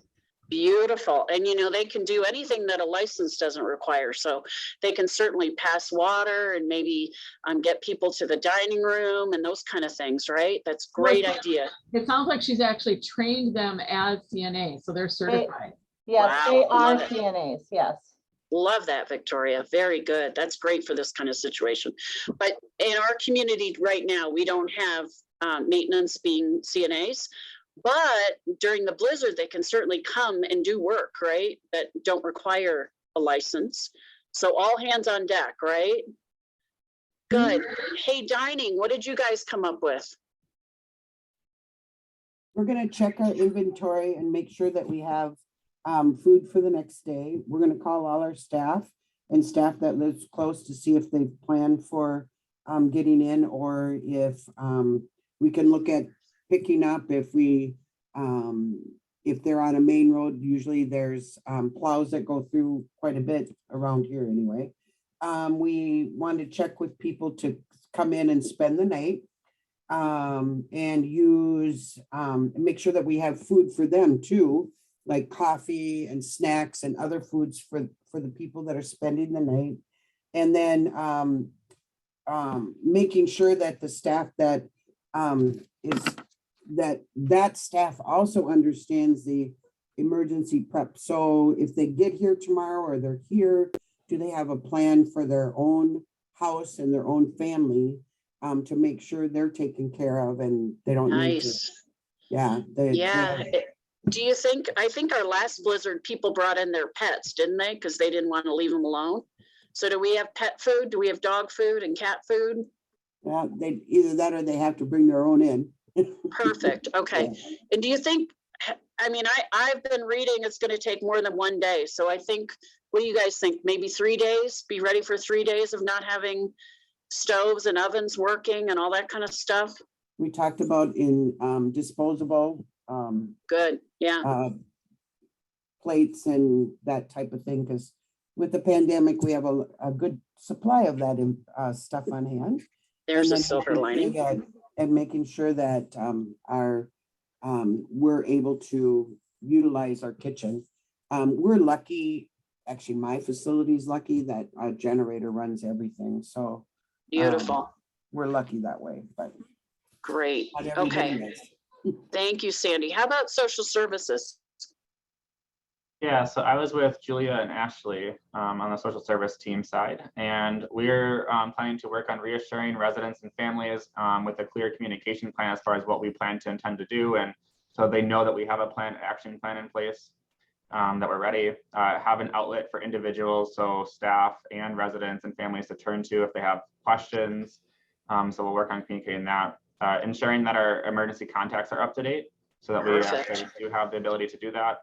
And then seeing in the moment, seeing what supports we can provide other departments, throughout the time that will be needed. And then another thought that Julia had was potentially putting normal functions on hold. So possibly communicating that discharges, admissions may no longer go according to plan, and be prepared for that. That's great. And I'm thinking, as the executive director, what if we have a 911 call, maintenance? Are we going to keep the ambulance driveway free from snow so that if we have an emergency, they can get in? That's actually one of the things that we discussed as well for environmental services. So if we have our own employees doing plowing, then make sure that they're here nice and early and we have extra people to do that. If we're contracting out for it, we're going to call today and verify that they're going to be here early tomorrow to do that plowing. Okay, how about rehab? What did you come up with? Or nursing? I should have probably clarified that. Was anybody under rehab? Mary and I were, but I'm going to let Mary do the talking. Okay, Mary, what did you come up with? Making sure that there was somewhere for the staff to stay overnight. If they were able to, and then obviously making sure they had food and stuff. We also talked about having possible transportation, whether that be from the facility or connecting with your local EMS to see if there was anything that they could do to get people into the facility to assist with patient care. Okay, so maintenance, can you get a list of where they live and set up a pickup tree so we're not all over town? So we pick people up from the west side at the same time and the east side later, those kind of things. Can you guys get together on that? I think they'll need social services too to get addresses. Okay, anything else, rehab? No. Great. How about life enrichment?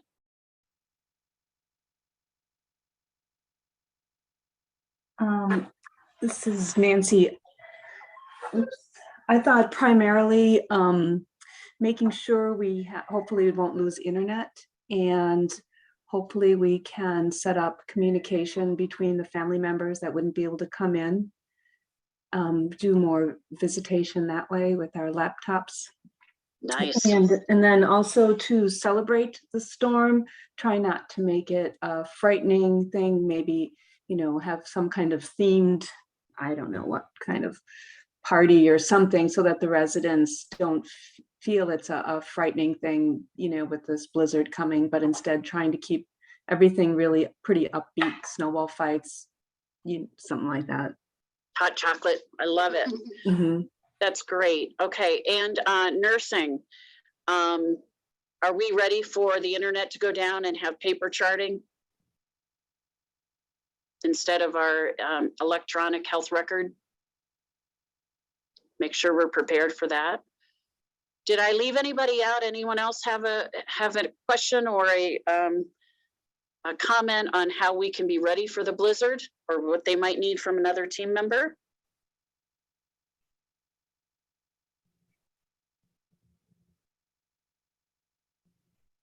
Okay, so this was wonderful. First of all, thank you for your great participation in this. That's great. So could we have been prepared for this blizzard if we didn't work together as team members? What would it have been like if we didn't meet together and talk about things?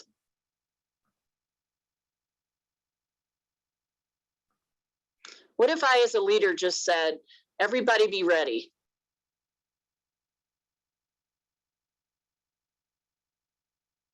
Everybody would have their own idea of what being ready is, and we'd miss stuff.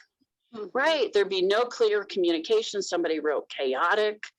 We wouldn't be able to work as a team. So social services might be setting up, picking up people when environmental services who are driving the truck could have gone and picked them up. We wouldn't have had enough laundry because laundry wouldn't know how many people were going to be spending the night, all kinds of things, right? So working together allowed us to be prepared and think of things that other people wouldn't have thought about. So this is a great example of how much better you can do with teamwork than you can individually or in silos with your own team. So thank you very much. I hope you enjoyed that. So now we'll go to the next slide, talk a little bit more about teams. Okay, so it's important. So I was the leader of that team. Did I do a good job defining who was going to be doing what, defining responsibilities?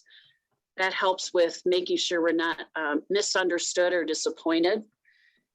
It's important that you focus on facts and issues, avoiding bickering, backstabbing, or blaming.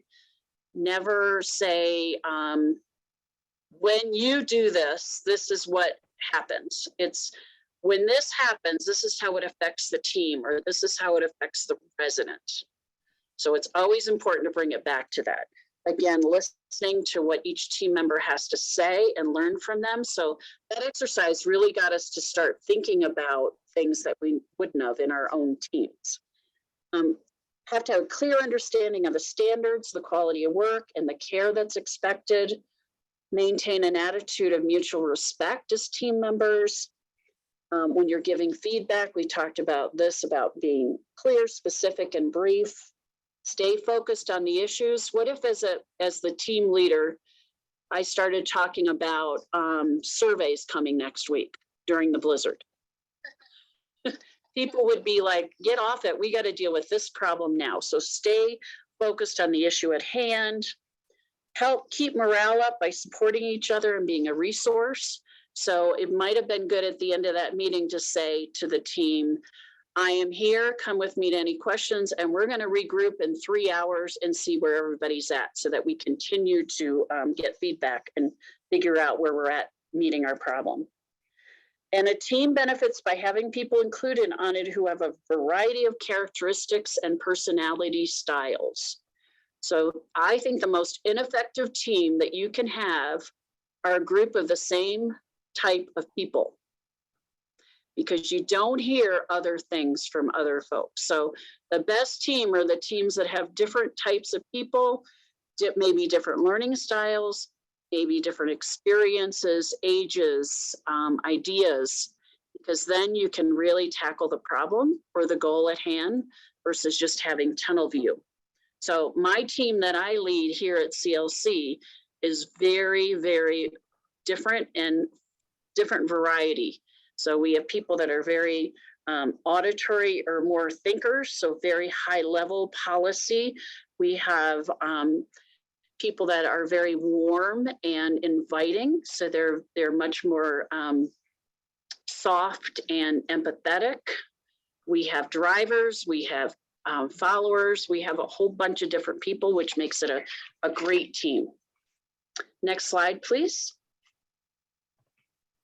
So it's important when you're developing your team, and so this could be the mentor-mentee or any kind of team, that you share your values and you make sure you stand by them, your mission and values, beliefs that we know are right and that we want to happen. So at CLC is, it's looking at aging is to be honored and celebrated. So everything that we do has to honor and celebrate our resident and their aging process.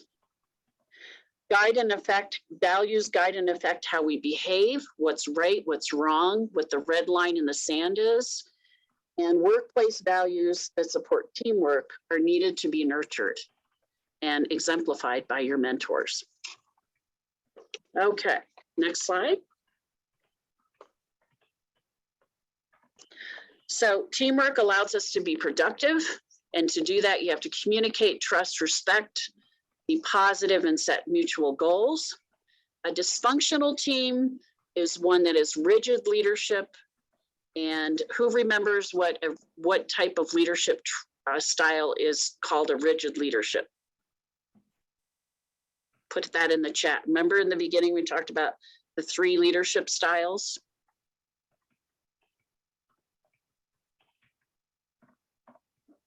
Directional, very good. Oh, look at you guys, you're paying attention. Thank you. It's a directive leader, right? So that's one person takes over. It creates an environment of fear, anxiety, negativity, and lack of trust. And when you have that, you really cannot achieve goals together as a team. Okay, next, please. So as we saw in our little blizzard experience, teams are much more effective than individuals. We would have lost so much preparedness if we all worked in silos. You can have more, teamwork creates more control. It creates a greater sense of commitment in people, greater job satisfaction, higher productivity when you work as teams, especially if you're going towards a goal, and better successes. And there's nothing quite like celebrating a success as a team versus individually. It's just much richer experience. Next slide, please. Okay, in the next 15 to 20 minutes, we're going to do another exercise. Okay, so this is the questionnaire that Natalie asked us to download, but if you, can we make the questionnaire bigger, Travis, by any chance? For people that need to get really close like me. Okay, so everyone has to do this individually, and it'll help identify your leadership style. Okay, so it goes across the page. So it's A and B and 1 and 2. So you treat those together. So you do the top of the page, A and B, and then you do the bottom, column 1 and 2. So let's start with the top.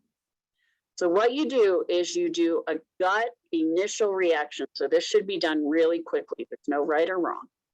And you take the number 7, 7 being the highest like you.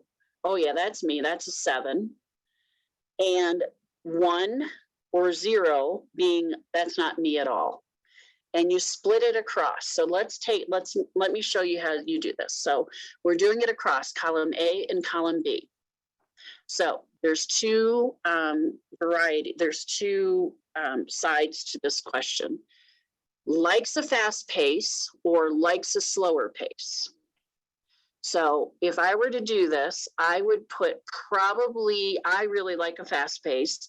So I would probably put a 7 there and a 1 in likes a slower pace. So that adds up to 8.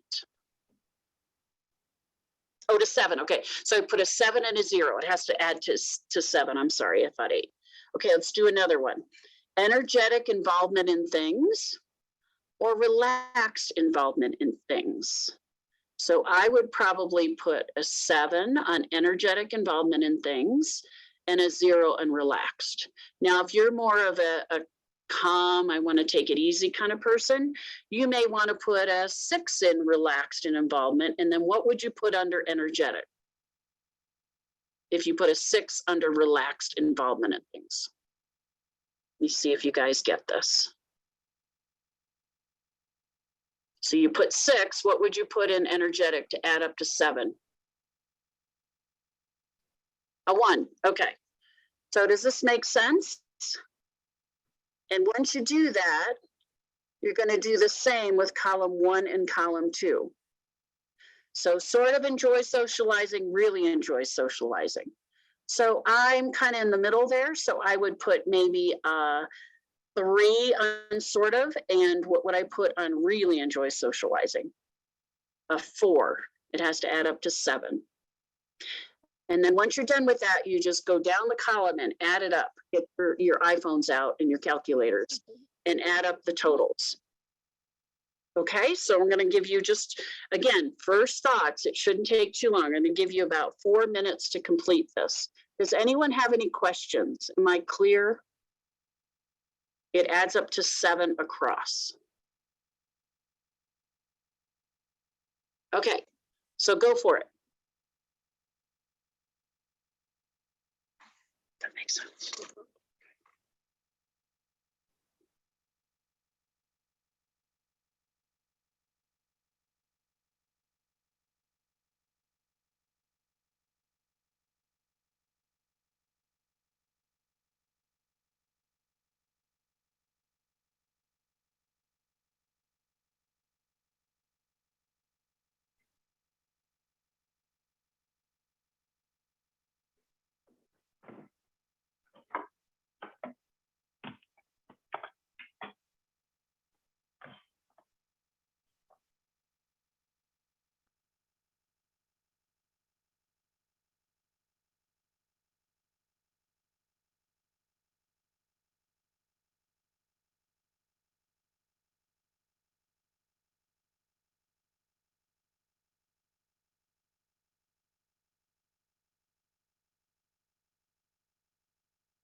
Okay, did everybody get a chance to complete this in total?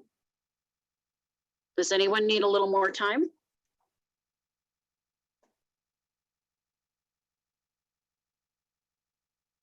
Okay, so now what I want you to do is under column A or B, I want you to write down on a piece of paper which total is highest? So do you have a higher number under A or B? And then I want you to do the same for column 1 and 2. Do you have a higher number for 1 or number 2? So you should, after you do those, you should have either A, 1 or 2 or B, 1 or 2.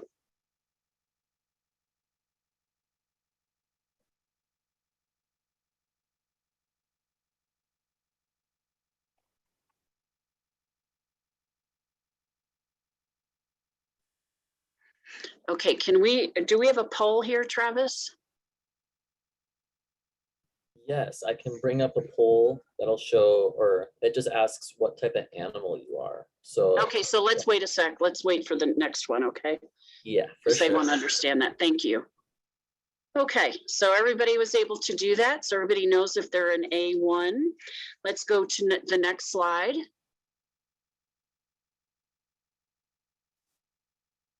Okay, so you see on the quadrants, you have, if you are a B1, you are an elephant. If you're an A1, you're a bull. If you're a B2, you are a dog and a cute little golden retriever. If you're an A2, you're an owl. So everybody identify which animal you are. And for the sake of time, I'm going to read what your characteristics are. Okay, so fill out this poll really quick as to what type of animal you are.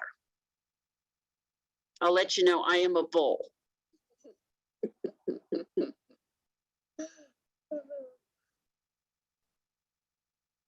And Kate is too. I had a feeling. And the mentors can do these with the mentees. You can do these with your husband or your significant other or your friends or your mother and father. And it just kind of helps you understand the other person. Okay. Can we get that poll? See who we mostly are? All right, we've got a lot of bulls, couple elephants, dogs, and owls. Okay, elephants and dogs are equal. Okay, so let me tell you what this means. All right, let's close that out. Okay, so if you're a bull, which is 55% of us, your characteristics are your achievement-oriented, assertive in expression of ideas. You like being in charge. You have very strong opinions. You're a bottom line thinker. Your strengths are you're determined, you're thorough, you're decisive, you're efficient, effective, and directive. Your excesses are, every yin is a yang, right? Your excesses are you can be dominating, unsympathetic, demanding, critical, superior, impatient, harsh, or combative. So those are the things that you got to work on. Okay, if you're an elephant, which was 18%, you are active in motion, lofty outlook, visionary, expresses yourself well. You focus on ideas. Your strengths are you're stimulating, enthusiastic, inspiring, innovative, personable, and dramatic. So your excesses can be, you can be a little reactionary. You can't stay focused. You get bored with routine and easily excitable. So what I do when I train this with the mentors, I have people to go to different sections of the room based on their animal. And they all kind of giggle together and they can identify that this is their personality. So the 18% that are dogs, you're friendly, cordial, high concern for good relationship, you enjoy life, you avoid discomfort, and therefore conflict avoidance. Your strengths are you're cooperative, sincere, helpful, supportive, spreads humor and goodwill, just like that cute golden retriever. Your excesses are you're sensitive, you conform rather than fight, you're uncommitted, and you sometimes hide your true feelings. And the owl characteristics were, which was our less number, you're systematic, you focus on specific issues, you like organization, and deliberation, you're thorough, and you're very careful about details. You're a detail-oriented group. Your strengths are you're industrious, persistent, orderly, rational, methodical, factual, and very dependable. Your excesses can be that you can be stubborn, you can be indecisive, aloof, critical, insensitive, and very data bound, data driven. So it's important that we learn these, right, about each other. And once we learn that, we can work on blossoming our strengths and reducing our excesses. So thanks. I hope you enjoyed that. And it's a great tool to use wherever with any team building. So now I'm going to turn it over to Natalie to bring us on home. All right. Well, thank you, everyone. We are so appreciative that you were able to join us today. Please sign up for our next Q&A session. That will be sent out. If you haven't had an opportunity to get onto the website and download the materials, please do that as well. If you have any questions that Pat or I can answer, we are more than available. Feel free to email us, and we will get back with you as soon as possible. Thank you again for joining us. Thank you. It's been a blast. It has been. We wish you lots of success, and Yes. please reach out if you have any questions. Yes. Thank you all so much for being here, and thank you, Natalie and Pat. This was a great session. I've gotten some text through the chat that it was a great training session and much enjoyed. So thank you very much. Wonderful. Thank you for the feedback. All right. Take care. Bye. See you at the Q&A. Bye, guys.